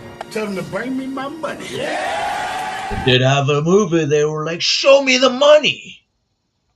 So, where y'all? Oh, no, okay. Come on. What do you feel about how Trump doing in the office right now? I have no idea. I'm French. You're French. Trump who? The president. Ask her how she feels about Macron. Oh, I feel like Can you say in French how you feel about Macron? Comme de la merde. Wow. What did you just say? I think I know what you said. What's up, man? Look at this guy. Brazil. What's up, man? What do you think of Donald Trump? Trump, come on, man. Brazil, I love you. Come on. Yeah, Brazil loves you. How's Trump doing? MAGA, baby, MAGA. Yeah. What should happen to illegal aliens in America? I love that he's focusing right now on the ones that are committing major crimes. That's essential. always I said keep that. hearing horror stories about what's been going on with different people throughout the country from these illegal aliens that are, you know, causing all these crimes in the country. He's getting rid of them first, focusing on them. Safety, number one, you know, that's what we need to be focusing on in this country. He's putting Americans first. Yes. I love it. Absolutely love it. What? Freaking time. About freaking time. You shouldn't be here illegally. Yeah, illegally. You know what I'm saying? If you're here illegally, you taking my job to, you know, my girls and all that type of stuff, you know? You both are like smiling. What's your favorite part of like what Trump's done so far? Eliminating DEI. Trolling Justin Trudeau out of a job. Yeah, okay. Yeah, that actually, we Trolling needed that. Justin Trudeau out of the job. Well, Canada didn't like Trudeau, for the most part. Yet they elected Trudeau 2.0 yesterday. Makes absolutely no fucking sense. Canadians are stupid. They like being controlled. Maybe Alberta needs to wake up. That's always been great. I will never apologize for standing up for an LBG. Thank you, Trump, for getting rid of Justin Trudeau. There you go. From Canada. There you go. All right. What's your favorite thing that Trump's done so far?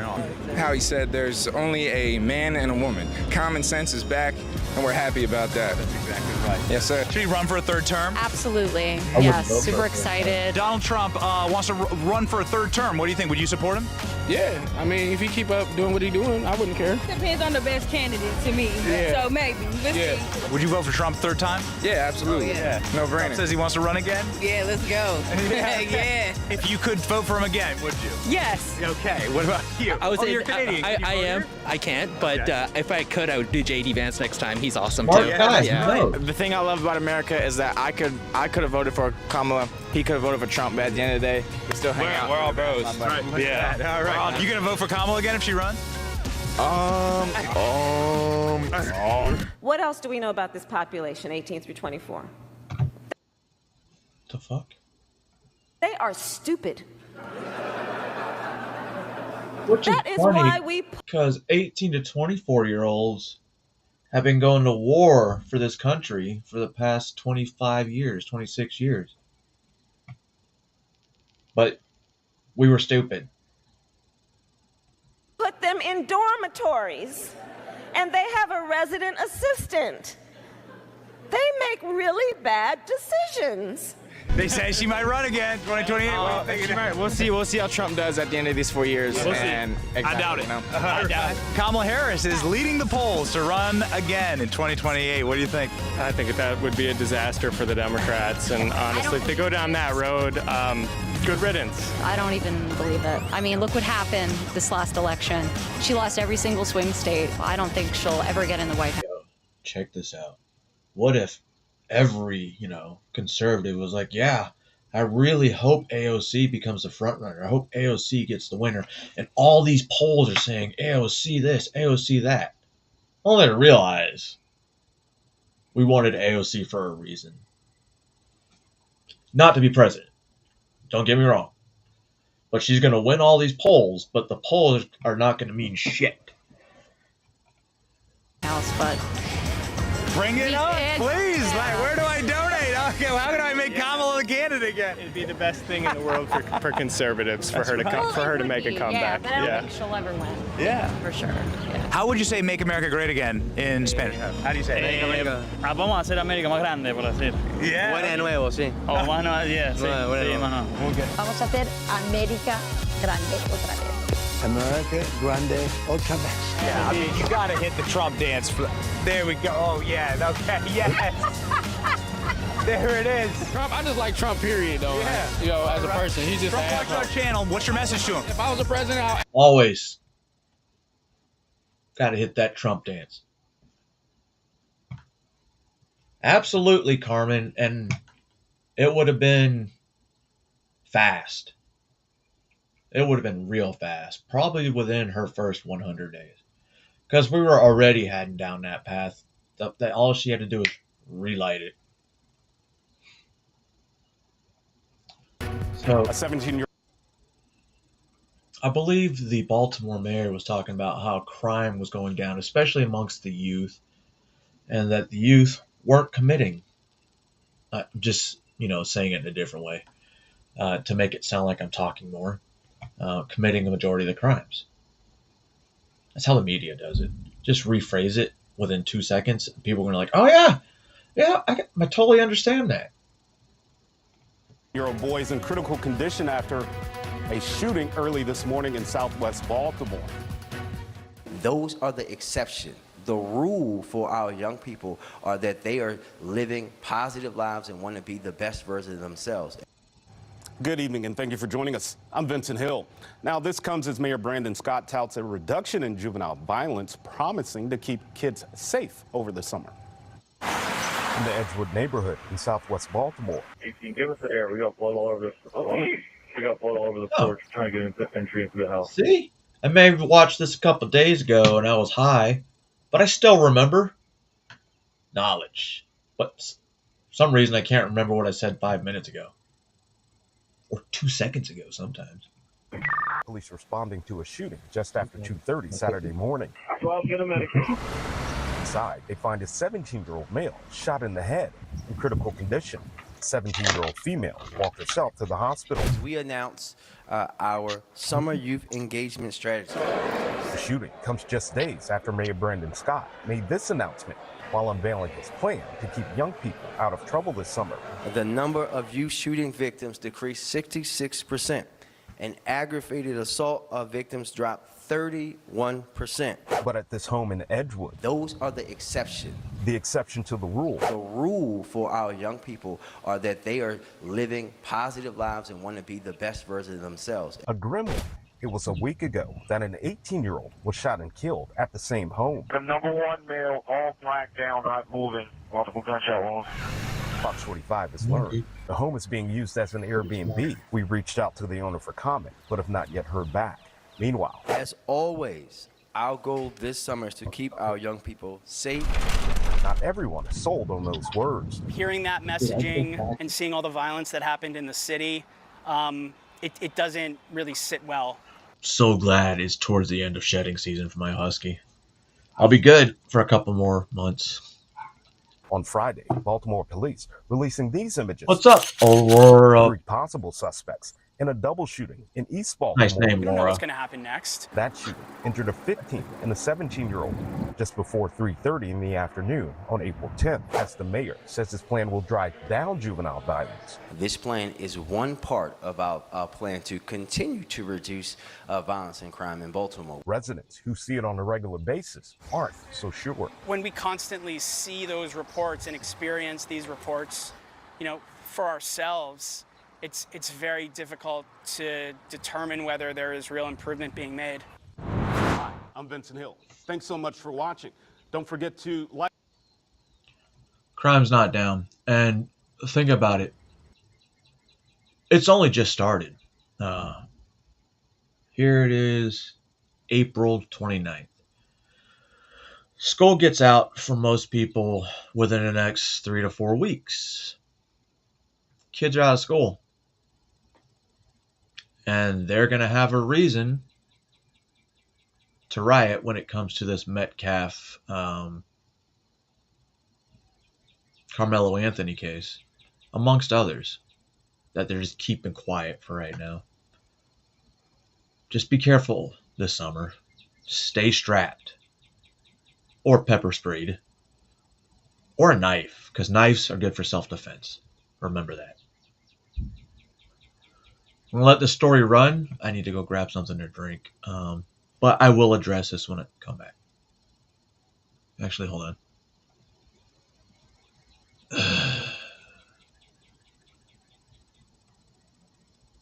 We'll do this.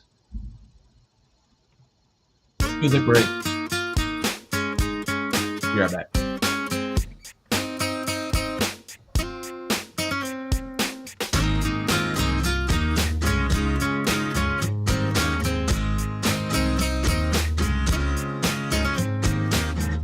Every morning there's a halo hanging from the corner of my girlfriend's four-post bed. I know it's not mine, but I'll see if I can use it for the weekend or a one-night stand. Couldn't understand how to work it out. Once again, as predicted, left my broken heart open and you ripped it out. Something's got me reeling, stopped me from believing, turned me around again.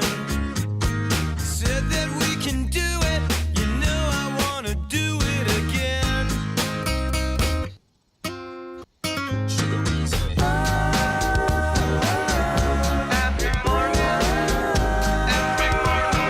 Shut the door, baby. Don't say a word. Shut the door,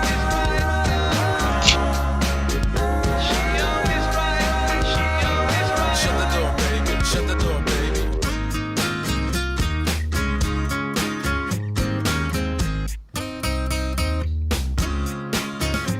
Anyway.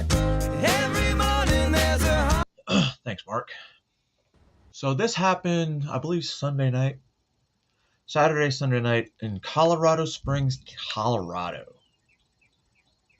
I spent some time in Colorado Springs, Colorado, because of Fort Carson.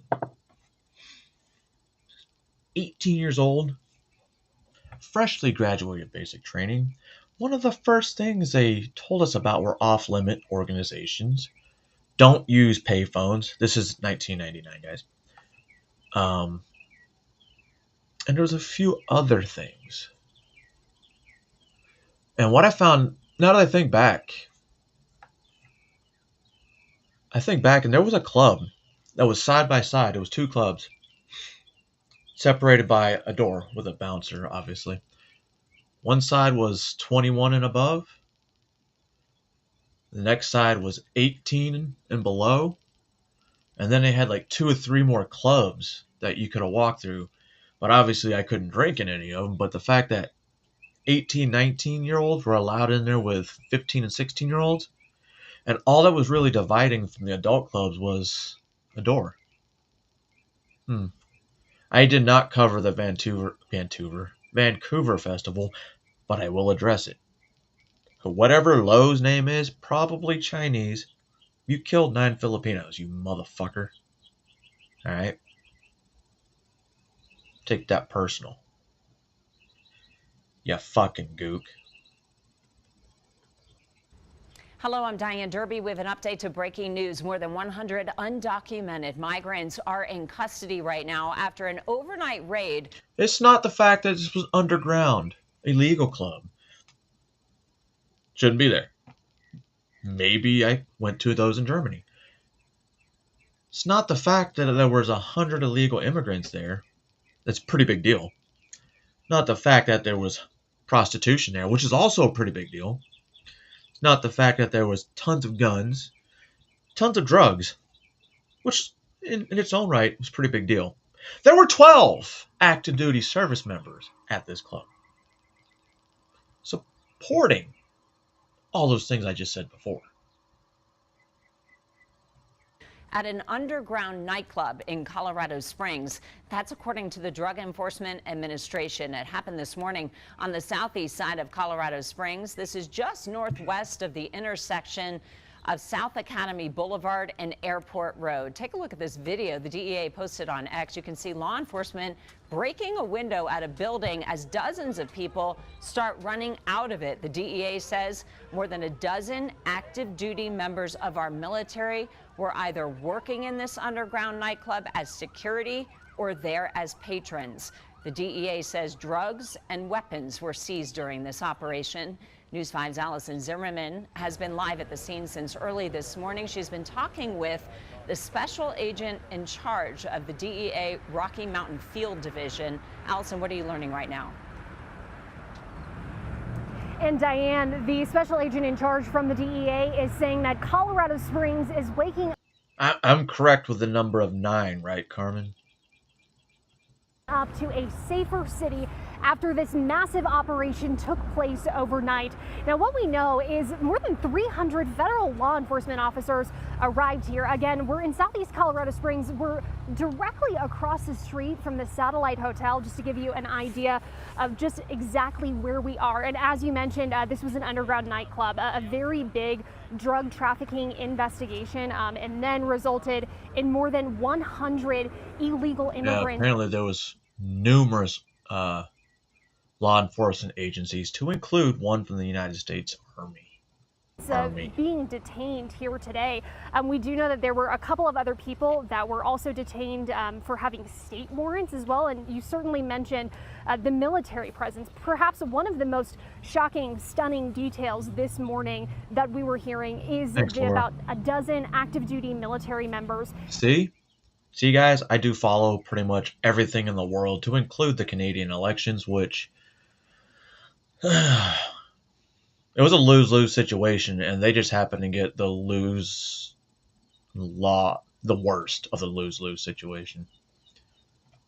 That were here overnight in this underground nightclub, and they were saying how they are now being referred over to the Army Criminal Investigations Division, but we do not know if they are active duty service members stationed at Fort Carson. Certainly, we know that Army CID is investigating. Don't forget the Air Force Academy is there. We were speaking with the special agent in charge with the DEA. This is one of the things he talked about when we were specifically focusing on the illegal immigrants and this big drug investigation. Take a listen.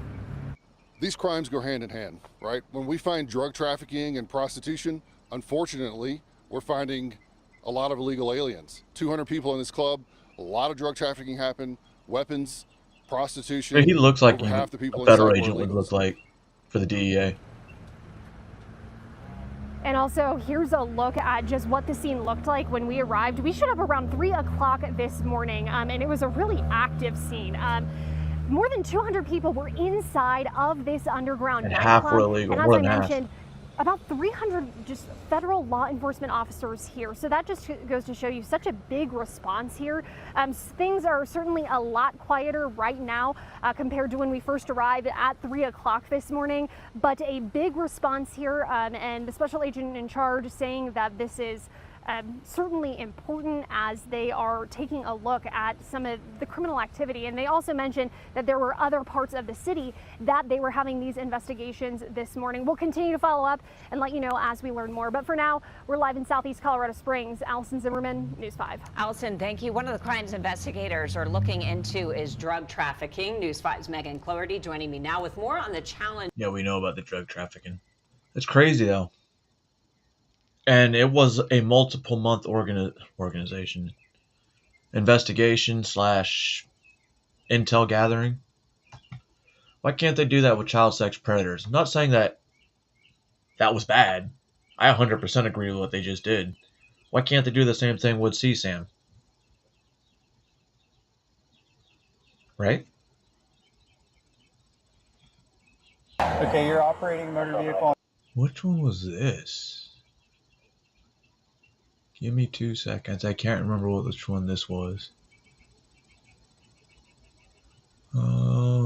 Fuck it. I don't remember what it is, and I guess we'll remember it together. On the roadway in the state of Florida. It's not a motor vehicle. Okay, what is it? It's not a motor.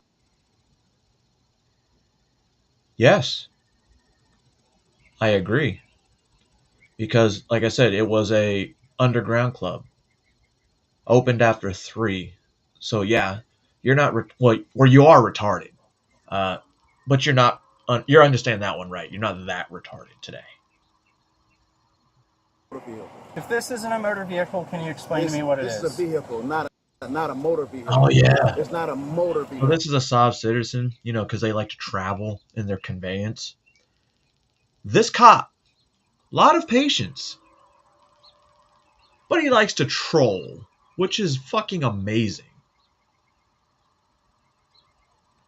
Okay, how do the wheels move? With a motor, correct? Do you have any form of identification on you? One Motor 92 Central traffic stop.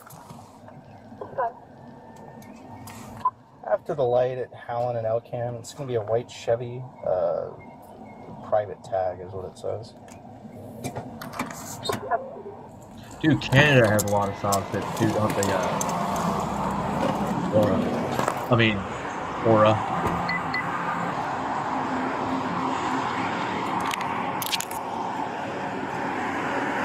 Hey, good morning, sir. I'm Deputy Smith with the Sheriff's Office. The reason for the traffic stop today is the tag that's displayed on the vehicles. It's not for any state. Faggot. Not anything that's recognized. It's not required to have a state tag on the car at all. Per Florida state statute, it is. Statutes are not constitutional. Statutes are not law. Statutes are laws. That's not. Statutes and law is two different things. Okay. Do you have a driver's license with you? I don't care. Are you looking to identify me by my nationality or by a driver's license? That's a federal employee, which is not. Okay, you're operating a motor vehicle on the roadway in the state of Florida. It's not a motor vehicle. Okay, what is it? It's not a motor vehicle. What is it? It's not a motor vehicle. What is it? A driver's license is required by. If this isn't a motor vehicle, can you explain to me what it is? This is a vehicle, not a motor vehicle. It's not a motor vehicle. Okay. How do the wheels move? It's not a motor vehicle. With a motor, correct? Do you have any form of identification on you? Hey, Dominic. What are you doing, man? Motor 92 Central, second code. Alright, I just scratched my.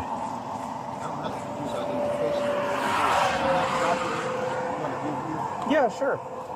It's Colorado Springs there, Dominic. Okay, what's your fee? What's your fee for a traffic stop?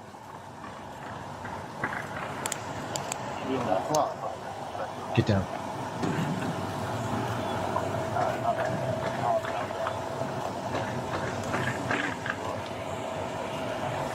You can tell this cop dealt with these motherfuckers a lot.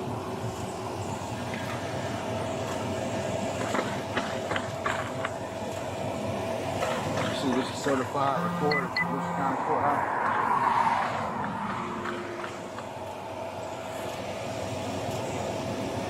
Okay, you're Earl Myers. Violation. What's a violation? I'm not Earl Myers. Okay. If you don't recognize the laws of this county, why would you have it signed by the clerk of court in this county? Good question. Okay. Do you have any driver's license? Have you ever had a driver's license? Sir, I don't carry a driver's license. Driver's license is not required to operate my private vehicle at all. Actually, okay, so I think the argument you're trying to make is that you have a right to travel. I definitely do have a right to travel, but I don't. But operating a motor vehicle I don't really have to on the roadways in the state of Florida is a privilege. See, you're saying a motor vehicle. It's not a motor vehicle. Well, this would be classified as a motor vehicle. No, a motor vehicle is not. This is not a motor vehicle. What is it then? If it's not a motor vehicle, what is it? Do you think they're going to have a different opinion than me? It's not much that can be said. Can you call your superior officer out because there's people coming. Because that's what you want. You want to make a spectacle out of this, you're going to get one, okay? Well, I'm just saying that you pulled me over for what? Because the tag. I've had because the tag on this vehicle doesn't come back to anything. I've had numerous sheriffs, state troopers, everyone. anytime that if numerous state troopers and sheriffs let you pass with that fake fucking tag, let me know who they are. so we can let, citizens know. But you can't just tell me numerous sheriffs and numerous state troopers. Yeah, Orange County, When was the last time you were stopped by the It police? seemed like it. Didn't look like a pretty big place for 200, Okay. 300 people. Did you have a tag on your vehicle when you were stopped by them? Correct. Okay, so what changed for you between you had a tag on the vehicle and then... I canceled the contract. Cancel what I canceled contract? the registration. Okay, they canceled the That's a registration. contract with the state. Okay. It's not required. Okay, so... Tag is not required. If it's parked on your property and not moving, that would be correct. However, you are driving, you are traveling, you are moving on a public roadway with your private vehicle, you still have to have a driver's license. I'm failing to understand. Although, That's a decision. I ain't gonna lie, for a good 3 or 4 years, I was just driving on a permit. Where do you think that driving a motor vehicle is, You keep saying is a motor right? vehicle. And it's Well, okay, what's under the hood of this? It is a motor in here, but there's certain. And what is Oh, it? so it's a vehicle with a motor in it, but it's not a motor vehicle. Sob Citizen logic is amazing. I feel so much dumber because I don't know this. Vehicle. What's your definition who's of a farting? vehicle? This is not a. Oh my god, who's farting? It's got wheels on it and it drives, right? It's not a motor vehicle. Bro, I think my dog just Okay. farted. I guess God, magic that's under the terrible. hood drives the vehicle, right? Propels it forward.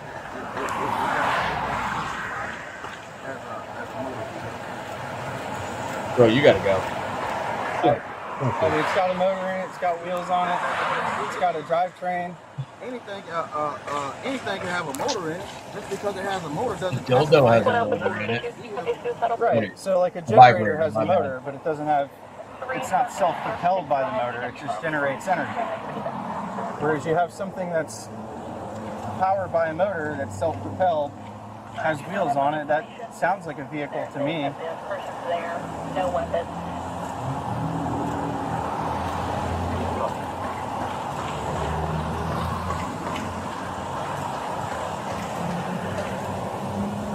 Back up from yet? You call the sheriff out? Yeah, well, you got a couple deputies here. Over there. What do you need You're from gonna us? park me What, back how can I help you help me? Make this go easier. Do you have an identification on you? I just gave you my identification. I asked you, were you trying to properly identify my nationality, or are you You're gonna looking for a fart, driver's bro. license that's required by federal employees of the federal government? Okay. Again, you're operating a motor vehicle. It has a motor and it has wheels. It's a This motor is my vehicle. identification, and Can I hang on to it for a Oh, second? backup's there. You can look at you can identify me, but you can't. Okay. Wait, now we have ID? Or a driver's license? Or... What's your first name? Right. Okay. Is that the name that's on your birth certificate? Or is that one you picked yourself? Laya. Yeah. Okay. Where do you live? In a house. What's your address? I don't have a. Oh, he's homeless. You don't live anywhere? You're homeless? Okay. I'm not required to answer all of these questions that you're asking me. So if we're not, The questions that I'm asking you are biographical data. It's not protected information. It's not anything criminal that I'm asking you. I don't have to answer those, sir. Okay. I don't have to answer those. What laws do you recognize? I don't have to answer those. Are you familiar with Pennsylvania versus Mims? I don't know nothing about that. I'm being held up? Are you? Well, this is a traffic stop. You're being detained at this point for the purpose of investigating a traffic violation. a traffic violation. Correct. Under what ground? Well, I explained to you when I first came up here that the tag that's on the vehicle doesn't belong to any state. It says, what, DOT exempt? This is a private vehicle. It's a private tag. I understand that. I understand it's a private vehicle, private motor vehicle. I apologize. It's not a motor vehicle. Well, it's got a motor in it. So what I'm going to ask for you now is if you can step out of the vehicle. I'm not stepping out, sir. I'm not stepping out of the vehicle. Sir, I'm being extremely reasonable with you. I'm not stepping out of the vehicle. Okay, I'm being extremely reasonable with you. If you would like me to be unreasonable, I can do that. Why would I step out of the vehicle? Under what ground do you have to get me to step out of that vehicle? Pennsylvania versus Mims. It's case law that establishes for officer safety reasons, if I ask an occupant of a vehicle to exit. Okay, I'm going to record all. You're fine to record it. We're recording it. I'm not stepping out of the vehicle. So you can call. Can you call your sheriff? Call chief. You would like somebody else to come out here? No, you can call the sheriff. The sheriff. I don't know if he'll come out here for this. Call your superior officer. You might get some attention from him though. Call your security officer. He asked you to step out of the car. Oh, there's 3 of them there.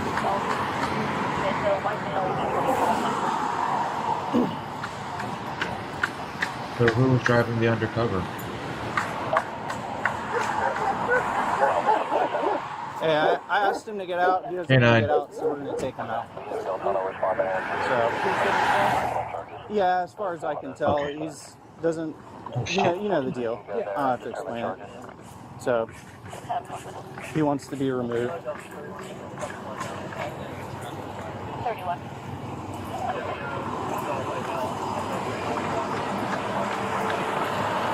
What's up? Do you feel compelled to step out of the vehicle now? Not at all? Okay, well you have 3 deputies here that are more than capable of answering any of the questions that you might have that would convince you. You're asking me. So for one, was there anyone in this?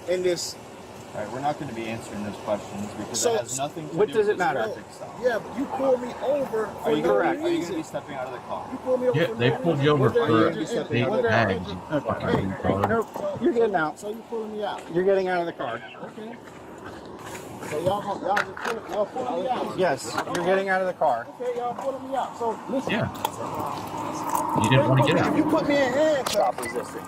You're going to get put in handcuffs. Stop. Y'all put me in. Man, I ain't even acting up. Let me guess, you're gonna sue. Fucking way easier now, okay? This is what happens, man. Dude, I've been reasonable with you. I've tried to make this easy, but What? Okay. You can't touch my phone, man. Stop. Well, y'all got a lawsuit. It's going to stay with you. You got it? You just gonna take my phone out of my hand? Yes, I am. Yeah, that's what he did. I am. Okay? All you gotta do is listen.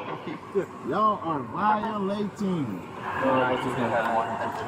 it's all good. Mine's just like buried in my truck. I got it. I got it. I feel like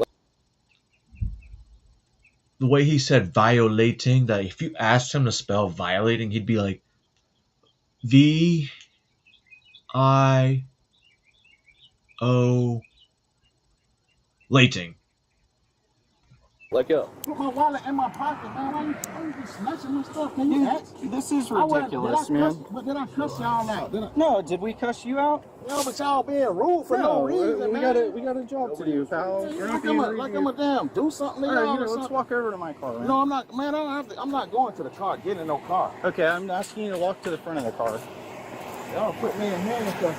Oh, you're gonna get to the front of the car, okay? Well, you can certify mail me your fee schedule when we get done here, okay? Do you have anything on you? I don't have nothing on me. A lot of keys. Appreciate it. Do you have any type of identification other than the one that you provided to me already? The identification that I have is my tribal identification. Tribal. Okay. The one that you have in your system is a corporation name. It's an all capitalized name, which isn't me as a living man. What's your corporation name then? That's not me. I'm not a corporation. Okay. Well, the corporation is going to sit in the branch jail until they can identify you, okay? I'll be John Doe. I'm not a corporation. All right, John. Okay, you can be John Doe if you want to be John Doe. Capitalized name is not me as a living man. I will put minimal effort into identifying you then if you want to be booked as a John Doe, okay? My fee schedule for anything. Motherfuckers actually think their fee schedule is legit. Oh, well, my fee is $100 an hour. Get the fuck out of here. You're going to jail. They're not going to pay you shit. That's a violation for even calling it sovereign. Doesn't work here. That's not a sovereign. All right, do me a favor. There's no such thing. Walk back to my... Can you get the door for me? Can I get that phone? Let me make a phone call. You get to the branch jail. Okay. What you mean get to the branch jail? Let's walk back here.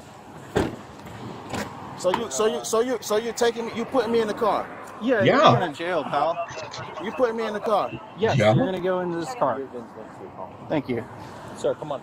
All right. So you putting me in the car? Yes, we're going to go into the car. We're going to the car. The branch jail. I'm in route 2332. I don't consent to no search. Okay, that's fine. You don't need to search Have a seat. You violated my rights. I don't consent to no search. Okay, have a seat.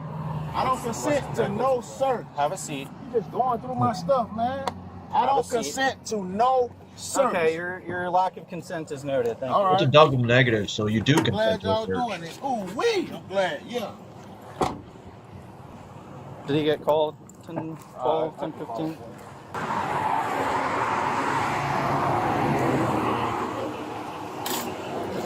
No, pal, this is his private property, man.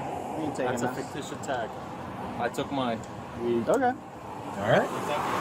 All right. Oh, so he's done it before too. See what happens, bro? I talked to him for 5 minutes and I'm already... I appreciate it. So, good morning. One of the charges was falsifying his identification.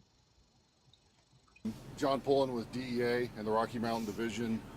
We're here on the scene of an underground nightclub where over 300 federal law enforcement, along with our local partners from El Paso County and Colorado Springs PD, executed an enforcement operation this morning. It's a drug investigation. We seized quite a number of guns and took a number of people into custody. I think what I'd like for people to know as a result of this operation is that Colorado Springs is waking up to a safer community today. Jonathan, give us some And there's still people complaining about it. perspective here. 300 law enforcement officers. What brought about this kind of requirement, this kind of need to be here with that show of force? So this is an underground illegal nightclub, okay? And what was happening inside was significant drug trafficking, prostitution, crimes of violence. Apparently they got this thing called, maybe somebody told me about it, I didn't look into it, pink cocaine. There, that's it's running around. We seized a number of guns in there. We had active duty service members who were running security at the club and involved in some of these crimes. And in fact, we had over 100 illegal aliens inside as well, and those over 100 illegal aliens were taken into custody by ICE. Active duty service members helping as security here. Can you elaborate on that at all? So it's an ongoing investigation, but we had over a dozen active duty service members in the club tonight, either as patrons or working as armed security. How many of those? Armed security. That's even, I didn't. So they knew what they were doing. Kind of see what their bank accounts look like. Were detained, and what are they facing right now? So Army CID was one of our partners out here, and they're going to work with us on what the next steps for those active duty service members looks like. You mentioned that this is a drug trafficking operation. Can you elaborate on any drugs you found, the amount, any charges you anticipate that could come out of tonight? So as you may suspect, when the cops showed up at the door, most of the drugs hit the floor. And we did find cocaine. It looks like some pink cocaine or the Tusi. And there's a little bit of other drugs, but we haven't had time to test everything. But there were dozens of small packages of drugs that they've recovered so far that I've personally seen. But enough for drug trafficking? This has been a long-term investigation by DEA and a number of our federal partners. And so we've been working on this underground nightclub for a number of months, doing undercover, surveillance, a lot of other work to identify what's going on here. And again, months-long information about drug trafficking and prostitution happening inside. So you said there. I'd really like to know what's going to happen with these kids. Well, by kids, I mean these soldiers. Because at this point, they're kids to me. Well, they always were if they outranked. Or under, you know what I mean. Yeah. Okay. So this is Charlie Kirk. No, I don't want to do that.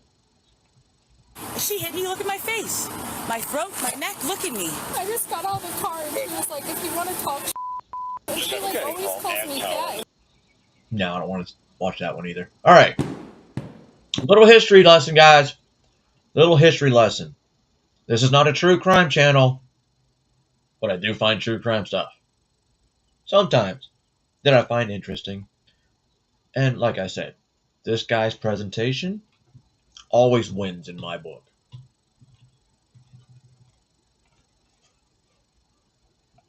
Serial killers have a long history. They have captured the public imagination and been the subjects of books, films, and TV shows. Ever since the development of psychoanalysis by Sigmund Freud probing into the human mind, few subjects command such attention. So prevalent were serial killers, the FBI created a behavioral assessment unit studying these predators, their methods, predilections, and the origins of their demented thought processes. But one man stood out, pillar of the community, a high roller in Democrat politics, who made strong political contact. Oh. High roller in Democrat politics. Did he have any connection to Jeffrey Epstein's predecessor? And worked children's birthday parties, playing a clown for their amusement, all the while racking up a body count that still staggers the mind. Who was John Wayne Gacy? What were his crimes? Who were his targets? How did he get away with his crimes for so long? How did he get caught? Hello, I'm Colin Heaton, former history professor, Army and Marine Corps veteran, and welcome to this episode of Forgotten History.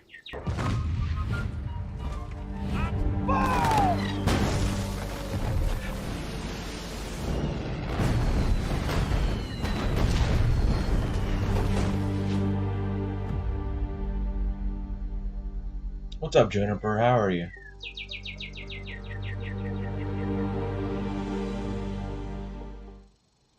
John Wayne Gacy was born March 17, 1942, in Chicago, Illinois, the second of three children and only son of John Stanley Gacy, a World War I veteran and auto repair machinist, and Marion Elaine Robeson, a housewife. Gacy's father was abusive towards him, calling him dumb and stupid, a sissy, and a mama's boy who would grow up queer while showing more concern for his sisters. At age 4, Gacy's father beat him severely for accidentally disarranging car engine components. He received another beating, very severe, after he and another boy were caught sexually touching a young girl. Later, a family friend began to molest Gacy, who never told his father, afraid that he would be blamed. Gacy loved his father despite the abuse, but always felt that he was never good enough in his father's eyes.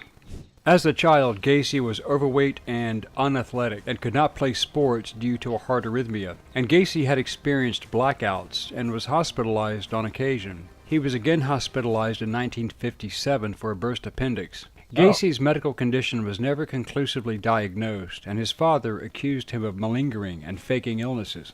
Between ages 14 and 18, he had spent almost a year in hospital, causing him to fall behind in his education, and he did not graduate high school. In 1960, at age 18, Gacy became an assistant precinct captain for a local Democratic Party candidate, which his father loathed. Gacy left home and drove to Las Vegas, Nevada, with only $136 to live on, to go stay with a cousin, and he worked as an ambulance assistant. He was later transferred to Palm Mortuary, working as an attendant for 3 months, watching the embalming of bodies and serving as a pallbearer. He lived in the mortuary, and one evening he got into the coffin of a teenaged male for some private time. Afterward, Gacy decided to return home. Returning to Chicago, Gacy enrolled at Northwestern Business College, although never completing high school, graduating in 1963. He became a management trainee with the Nunn Bush Shoe Company. When the company transferred him to Springfield, Illinois in 1964 to work as a salesman, they promoted him to department manager, and he dated his future wife and co-worker, Marlon Myers. Gacy and Myers married in September 1964 and moved to Waterloo, Iowa, and her father purchased 3 Kentucky Fried Chicken restaurants. Gacy managed all 3 at an annual salary of $15,000, or about $155,000 in today's money per year, and they lived in Marlon's parents' old home. Gacy opened a club in his basement where his employees could drink alcohol, play pool, but Gacy only socialized with his teenage male employees and began grooming the young men after drinking, testing to see which may be receptive. Gacy also became a member of the JCs and often provided fried chicken at meetings, and he wanted to be called Colonel. The dark side of the JCs was that Gacy and others... That's kind of weird. But all of his victims were white. So maybe the fried chicken was to throw them off. were deeply involved in drugs, pornography, prostitution, and wife swapping. Gacy had a son in February 1966 and a daughter in March 1967. Well, if you were a swinger, how do you know those are your kids? Gacy later described his life as perfect since he finally earned his father's approval. In fact, during a visit in July 1966, his father apologized for the abuse he gave him, saying, "Son, I was wrong about you," and he shook Gacy's hand. In 1967, Gacy was named Outstanding Vice President of the Waterloo JCs and served on the Board of Directors, and in 1965 he was honored as the third most outstanding JC in Illinois. Gacy said that he had his second homosexual experience when a friend in the JCs got him drunk and invited him to stay over on his sofa, and the friend performed a sexual act on him. In August 1967, Gacy sexually assaulted a young Donald Voorhees Jr., the son of Donald Edwin Voorhees, a fellow JC and local politician. Gacy lured the young Voorhees to his house, showing him stag films, and gave him alcohol. Gacy then persuaded him to engage in mutual sex, adding, "You have to have sex with a man before you start having sex with women." Gacy abused several other youths over the following months, including one whom he encouraged to have sex with his own wife and then blackmailed him into having sex with him. Gacy also convinced some children into believing that he was commissioned to conduct homosexual experiments for scientific research and paid them up to $50 each. Voorhees finally told his father, who informed the police. Gacy was arrested and charged with oral sodomy and attempted sexual assault of teenager Edward Lynch. Gacy denied any wrongdoing in all cases, insisting the charges were politically motivated, since Voorhees Sr. had opposed Gacy's nomination for appointment as president of the JCs. Gacy demanded a polygraph, which was indicative of deception. Others believed Gacy and supported him. Then on May 10, 1968, Gacy was indicted on the sodomy charge. On August 30th, Gacy promised his employee, Russell Schroeder, $300 if he beat up Voorhees to prevent him from testifying in court. Schroeder lured Voorhees to a park, sprayed mace in his face, and beat him. Voorhees reported this to police, and Schroeder was arrested the next day. Schroeder denied the charges at first, but soon confessed and said that Gacy had hired him. Police arrested Gacy again and charged him with the assault and witness intimidation. Gacy was ordered to undergo a psychiatric evaluation at the Psychiatric Hospital of the University of Iowa on September 12th. Two doctors concluded that he had an antisocial personality disorder, was unlikely to benefit from treatment, and all that his behavior pattern was likely to bring him was conflict and repeated conflict with society. Gacy was, however, ruled mentally competent to stand trial. On November 7, 1968, Gacy pleaded guilty to one count of assault on Voorhees, but not guilty to the charges related to other youths. He claimed Voorhees had offered himself to him and that he had acted out of curiosity. Gacy was convicted on December 3rd and sentenced to 10 years in imprisonment at the Anamosa State Penitentiary, and Gacy's wife filed for divorce. She was awarded the property, sole custody. He got 10 years for that. 10 years. I wonder how much he did. custody of their 2 children and alimony on September 18, 1969. Gacy never saw his first wife or children again. But Gacy was a model prisoner, becoming head cook, but was denied parole in June 1969. So, to prepare for a second scheduled parole hearing in May 1970, he completed 16 high school courses, obtaining his diploma in November 1969. On Christmas Day, 1969, Gacy's father died from cirrhosis. When informed, He already had a college degree, but he got his high school diploma in jail. of his father's death, his request to attend the funeral was denied. After serving only 18 months, Gacy was presented with a Distinguished Service Award for his work with the inmates in the JC chapter in February 1970 and was granted parole with 12 months probation on June 18, 1970. His probation required a nightly curfew and relocation to Chicago to live with his mother. Gacy was picked up from prison by his friend and fellow JC Clarence Lane, who believed in Gacy's innocence. Gacy told him that he would quote, never go back to jail, and Gacy soon began working as a short-order cook. Gacy was again charged with sexually assaulting a young man on February 12, 1971, whom he had lured into his car at Chicago's Greyhound bus terminal and driven to his home, where he attempted to force himself on the boy. The court dismissed this complaint when the boy failed to appear in court. During 1971, Gacy established a part-time construction business, PDM Contractors, for painting, decorating, and maintenance. With the approval of his probation officer, Gacy worked evenings on construction jobs and working as a cook during the day. He did minor repair work, but later expanded to include projects such as interior design, remodeling, and landscaping. On June 22, 1971, Gacy was arrested again and charged with aggravated sexual battery and reckless conduct after a youth who claimed that Gacy had shown him a sheriff's badge had then abused him. These charges were dropped after the complainant attempted to blackmail Gacy. The Iowa Board of Parole did not learn of these incidents, and his parole ended on October 18, 1971, and Gacy's criminal convictions in Iowa were sealed. Gacy bought a house at 8213 West Somerdale Avenue, where he lived until his arrest in December 1978, and according to Gacy, committed all his murders there. Gacy was socially active in his community and helpful towards his neighbors. He loaned his tools and plowed snow free of charge, and from 1974 to 1978, he hosted themed annual summer parties where up to 400 people attended, including politicians and business associates.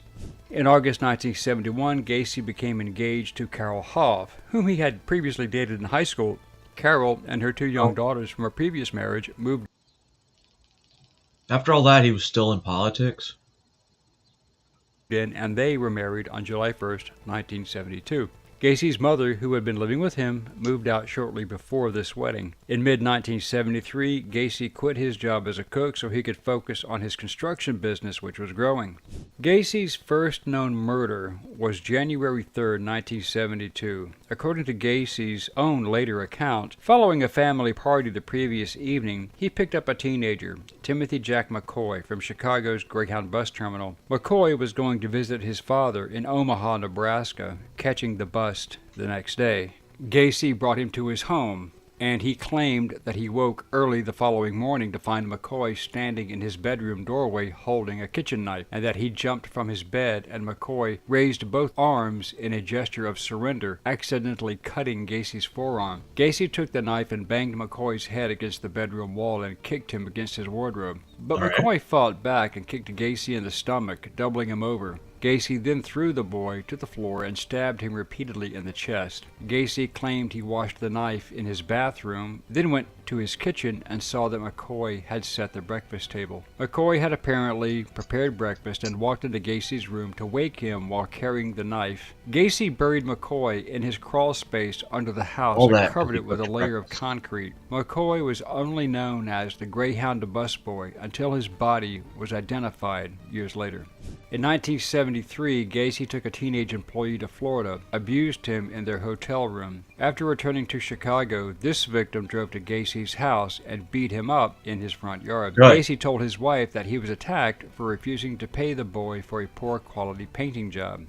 Gacy's second murder was January 1974, and the victim was placed in Gacy's closet before burial. Gacy told Carol that he was bisexual after they had sex on Mother's Day 1975, and he told her that this would be the last time. Gacy would be gone all night, returning in the early mornings, saying that he had been working late or in business meetings. Carol knew that Gacy brought teenage boys into his garage, and she found gay pornography and men's wallets and identification inside the house. When she asked about all of those, he told her it was none of her business. In October 1975, Gacy and Carol divorced, and she and her daughters remained in the house until February 1976. On March 2nd, the Gacy's divorce was granted on the false grounds that Gacy's infidelity had been with women. By 1975, PDM had expanded and Gacy was working up to 16 hours per day.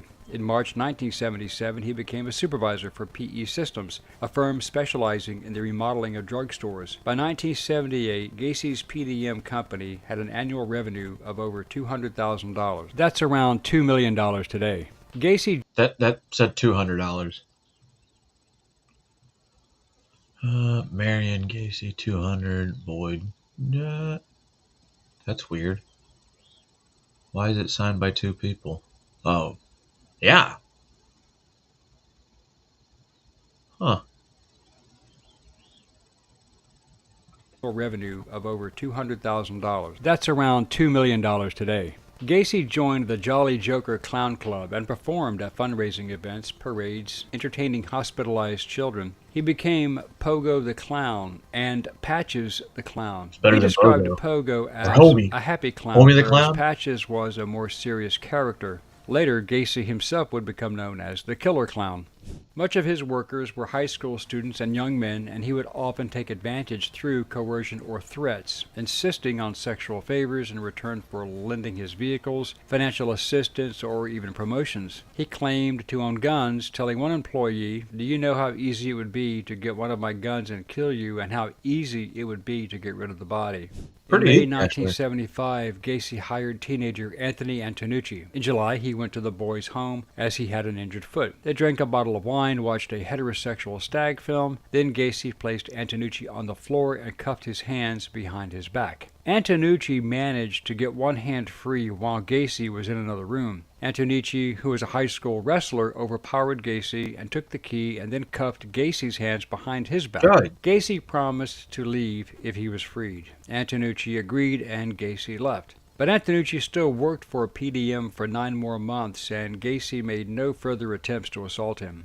In 1975, Gacy was director of Chicago's annual Polish Constitution Day Parade, which he would supervise until 1978, and he stomped for President Jimmy Carter, becoming an insider, and was photographed with First Lady Rosalind Carter wearing an S-pin, indicating a person who had been given special security clearance and cleared by the Secret Service. The United States Secret Service would later be chastised for this fact. On July 26, 1976, Gacy offered young hitchhiker David Cram a job. On August 21st, Cram moved into Gacy's house. The next day, Cram and Gacy, dressed as Pogo and Patches, had several drinks to celebrate his 19th birthday. Cram was lured into being handcuffed in front of his body rather than from behind. Gacy intended to assault him, but Cram kicked Gacy in the face and broke free. Gacy then entered Cram's bedroom a month later to assault him, saying, "Dave, you really don't know who I am. Maybe it would be good for you if you just give me what I want." Cram resisted, and Gacy left, stating, "You ain't no fun." Cram moved out of Gacy's house on October 5th and left PDM, but he still did periodic work for 2 more years. Good job. Another teenager, Michael Rossi, moved in and had worked for PDM since May 23, 1976. He lived with Gacy until April 1977, sometimes assisting Gacy in clown shows at various events with Gacy as Pogo and Rossi as Patches.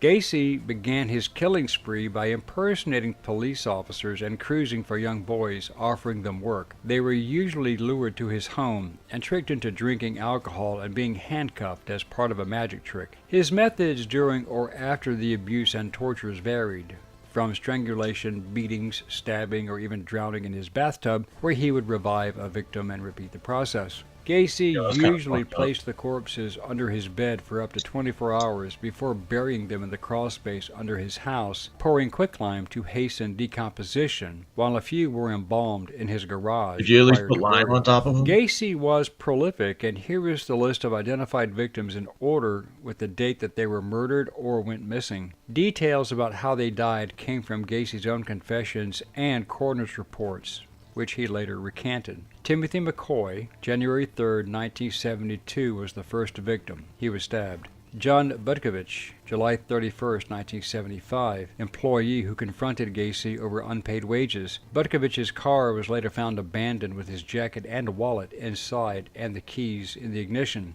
Follows were Darrell Sampson on April 6, 1976, Ronald Reffitt, May 14, 1976, Samuel Stapleton, May 14, 1976, a double homicide. So yeah, little brief history lesson. And at this point, I'm done. I'm tired. The rest of the playlist is already posted up on my channel, so if you want to see any of the extra videos, watch your own without me fucking talking. They're there. And this bitch went out. Anyway. Hope y'all enjoyed some of the comments, concerns, and whatever the fuck I just randomly said out of my head. I have no control over what's going on in here. Sometimes I do. Other times, no, I just do. I just don't care. But yeah, I'm not going to try to recap everything I did, because right now I'm like fucking 3 sheets to the wind. You can't tell it, but I can feel it like right here. And then like, yeah. That's what happens when you mix 3 different strains.